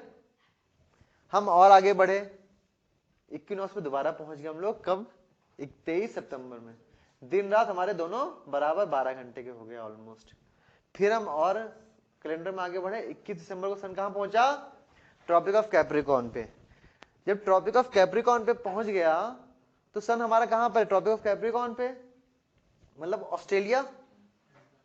तो इस समय यहां पर दिन बड़ा रात छोटी, सेम इस समय हमारे यहां क्या हो रहा होगा? रात बड़ी दिन छोटा। ठीक है, ये तो इस समय हमारे यहां सर्दी होती है ना, तो इसीलिए हम किसको कहते हैं? विंटर सोल्स्टिस, और इसको कहते हैं हम लोग समर सोल्स्टिस। सब अच्छा गायब हो गया, ठीक है। मेरी बात समझे आप? कभी भी समर विंटर करके याद ही मत करिए, हाँ, सिंपल सिंपल आप लोग ये फिगर ध्यान रखिएगा, मैं आपको बनवा दूंगा, ये बहुत ही सिंपल फिगर है, ये आप लोग हर समय पिक्चराइज करिएगा, विजुलाइज करिएगा। अगर आपको ये समझ में आ रहा है तो आपको सोलिस्टिस इक्विनोक्स कभी नहीं भूलेंगे आप लोग। इसमें सन का मूवमेंट भी दिख रहा है, कैलेंडर भी दिख रही है, और हमारा क्या सिचुएशन है वो भी दिख रहा है। ये मेरे ख्याल से सबसे होलिस्टिक डायग्राम है जो इस टॉपिक से रिलेटेड है। ठीक है, ये क्लियर हुआ हम लोगों को? बताइए। बेसिक बेसिक चीज हम लोगों की क्लियर हुई है। अब हम लोग थोड़ा सा इसको बेस को लेकर अब हम लोग अपनी पढ़ाई की शुरुआत करते हैं। ठीक है, क्लियर हुआ चीज ये? ठीक, अब देखिए क्या है, पहला टॉपिक हम लोग देखते हैं इंसुलेशन क्या होता है। हम लोग देखिए क्या पढ़ेंगे, इंसुलेशन पढ़ेंगे, उसके बाद किस तरीके से इन्हीं सब टॉपिक को लेके हम लोग अपना पूरा इन्हीं सब कॉन्सेप्ट को लेके हम लोग अपना ये चैप्टर पढ़ेंगे। इंसुलेशन या सूर्यताप होता क्या है और उसकी वजह से हमारी अर्थ पे कहाँ पे गर्मी हो रही है, कहाँ पे ठंडक हो रही है, कैसे हमारा टेम्परेचर का डिस्ट्रीब्यूशन है, और उस टेम्परेचर के डिस्ट्रीब्यूशन में कौन कौन रोल अपना प्ले कर रहा है। क्लियर हुआ चीज ये? ठीक है, तो ये इस कॉन्सेप्ट को लेके हम लोग नेक्स्ट क्लास में अपना क्लास स्टार्ट करेंगे। हाँ, आप लोग एक बार जाके जो भी हमने समझा है उसको सब दोबारा से रिवाइज करने की कोशिश करिएगा। ये सब लिखेंगे बाद में। ठीक है, ठीक। किसी को कोई डाउट हो तो प्लीज मुझसे पूछें। किसी को कोई डाउट हो?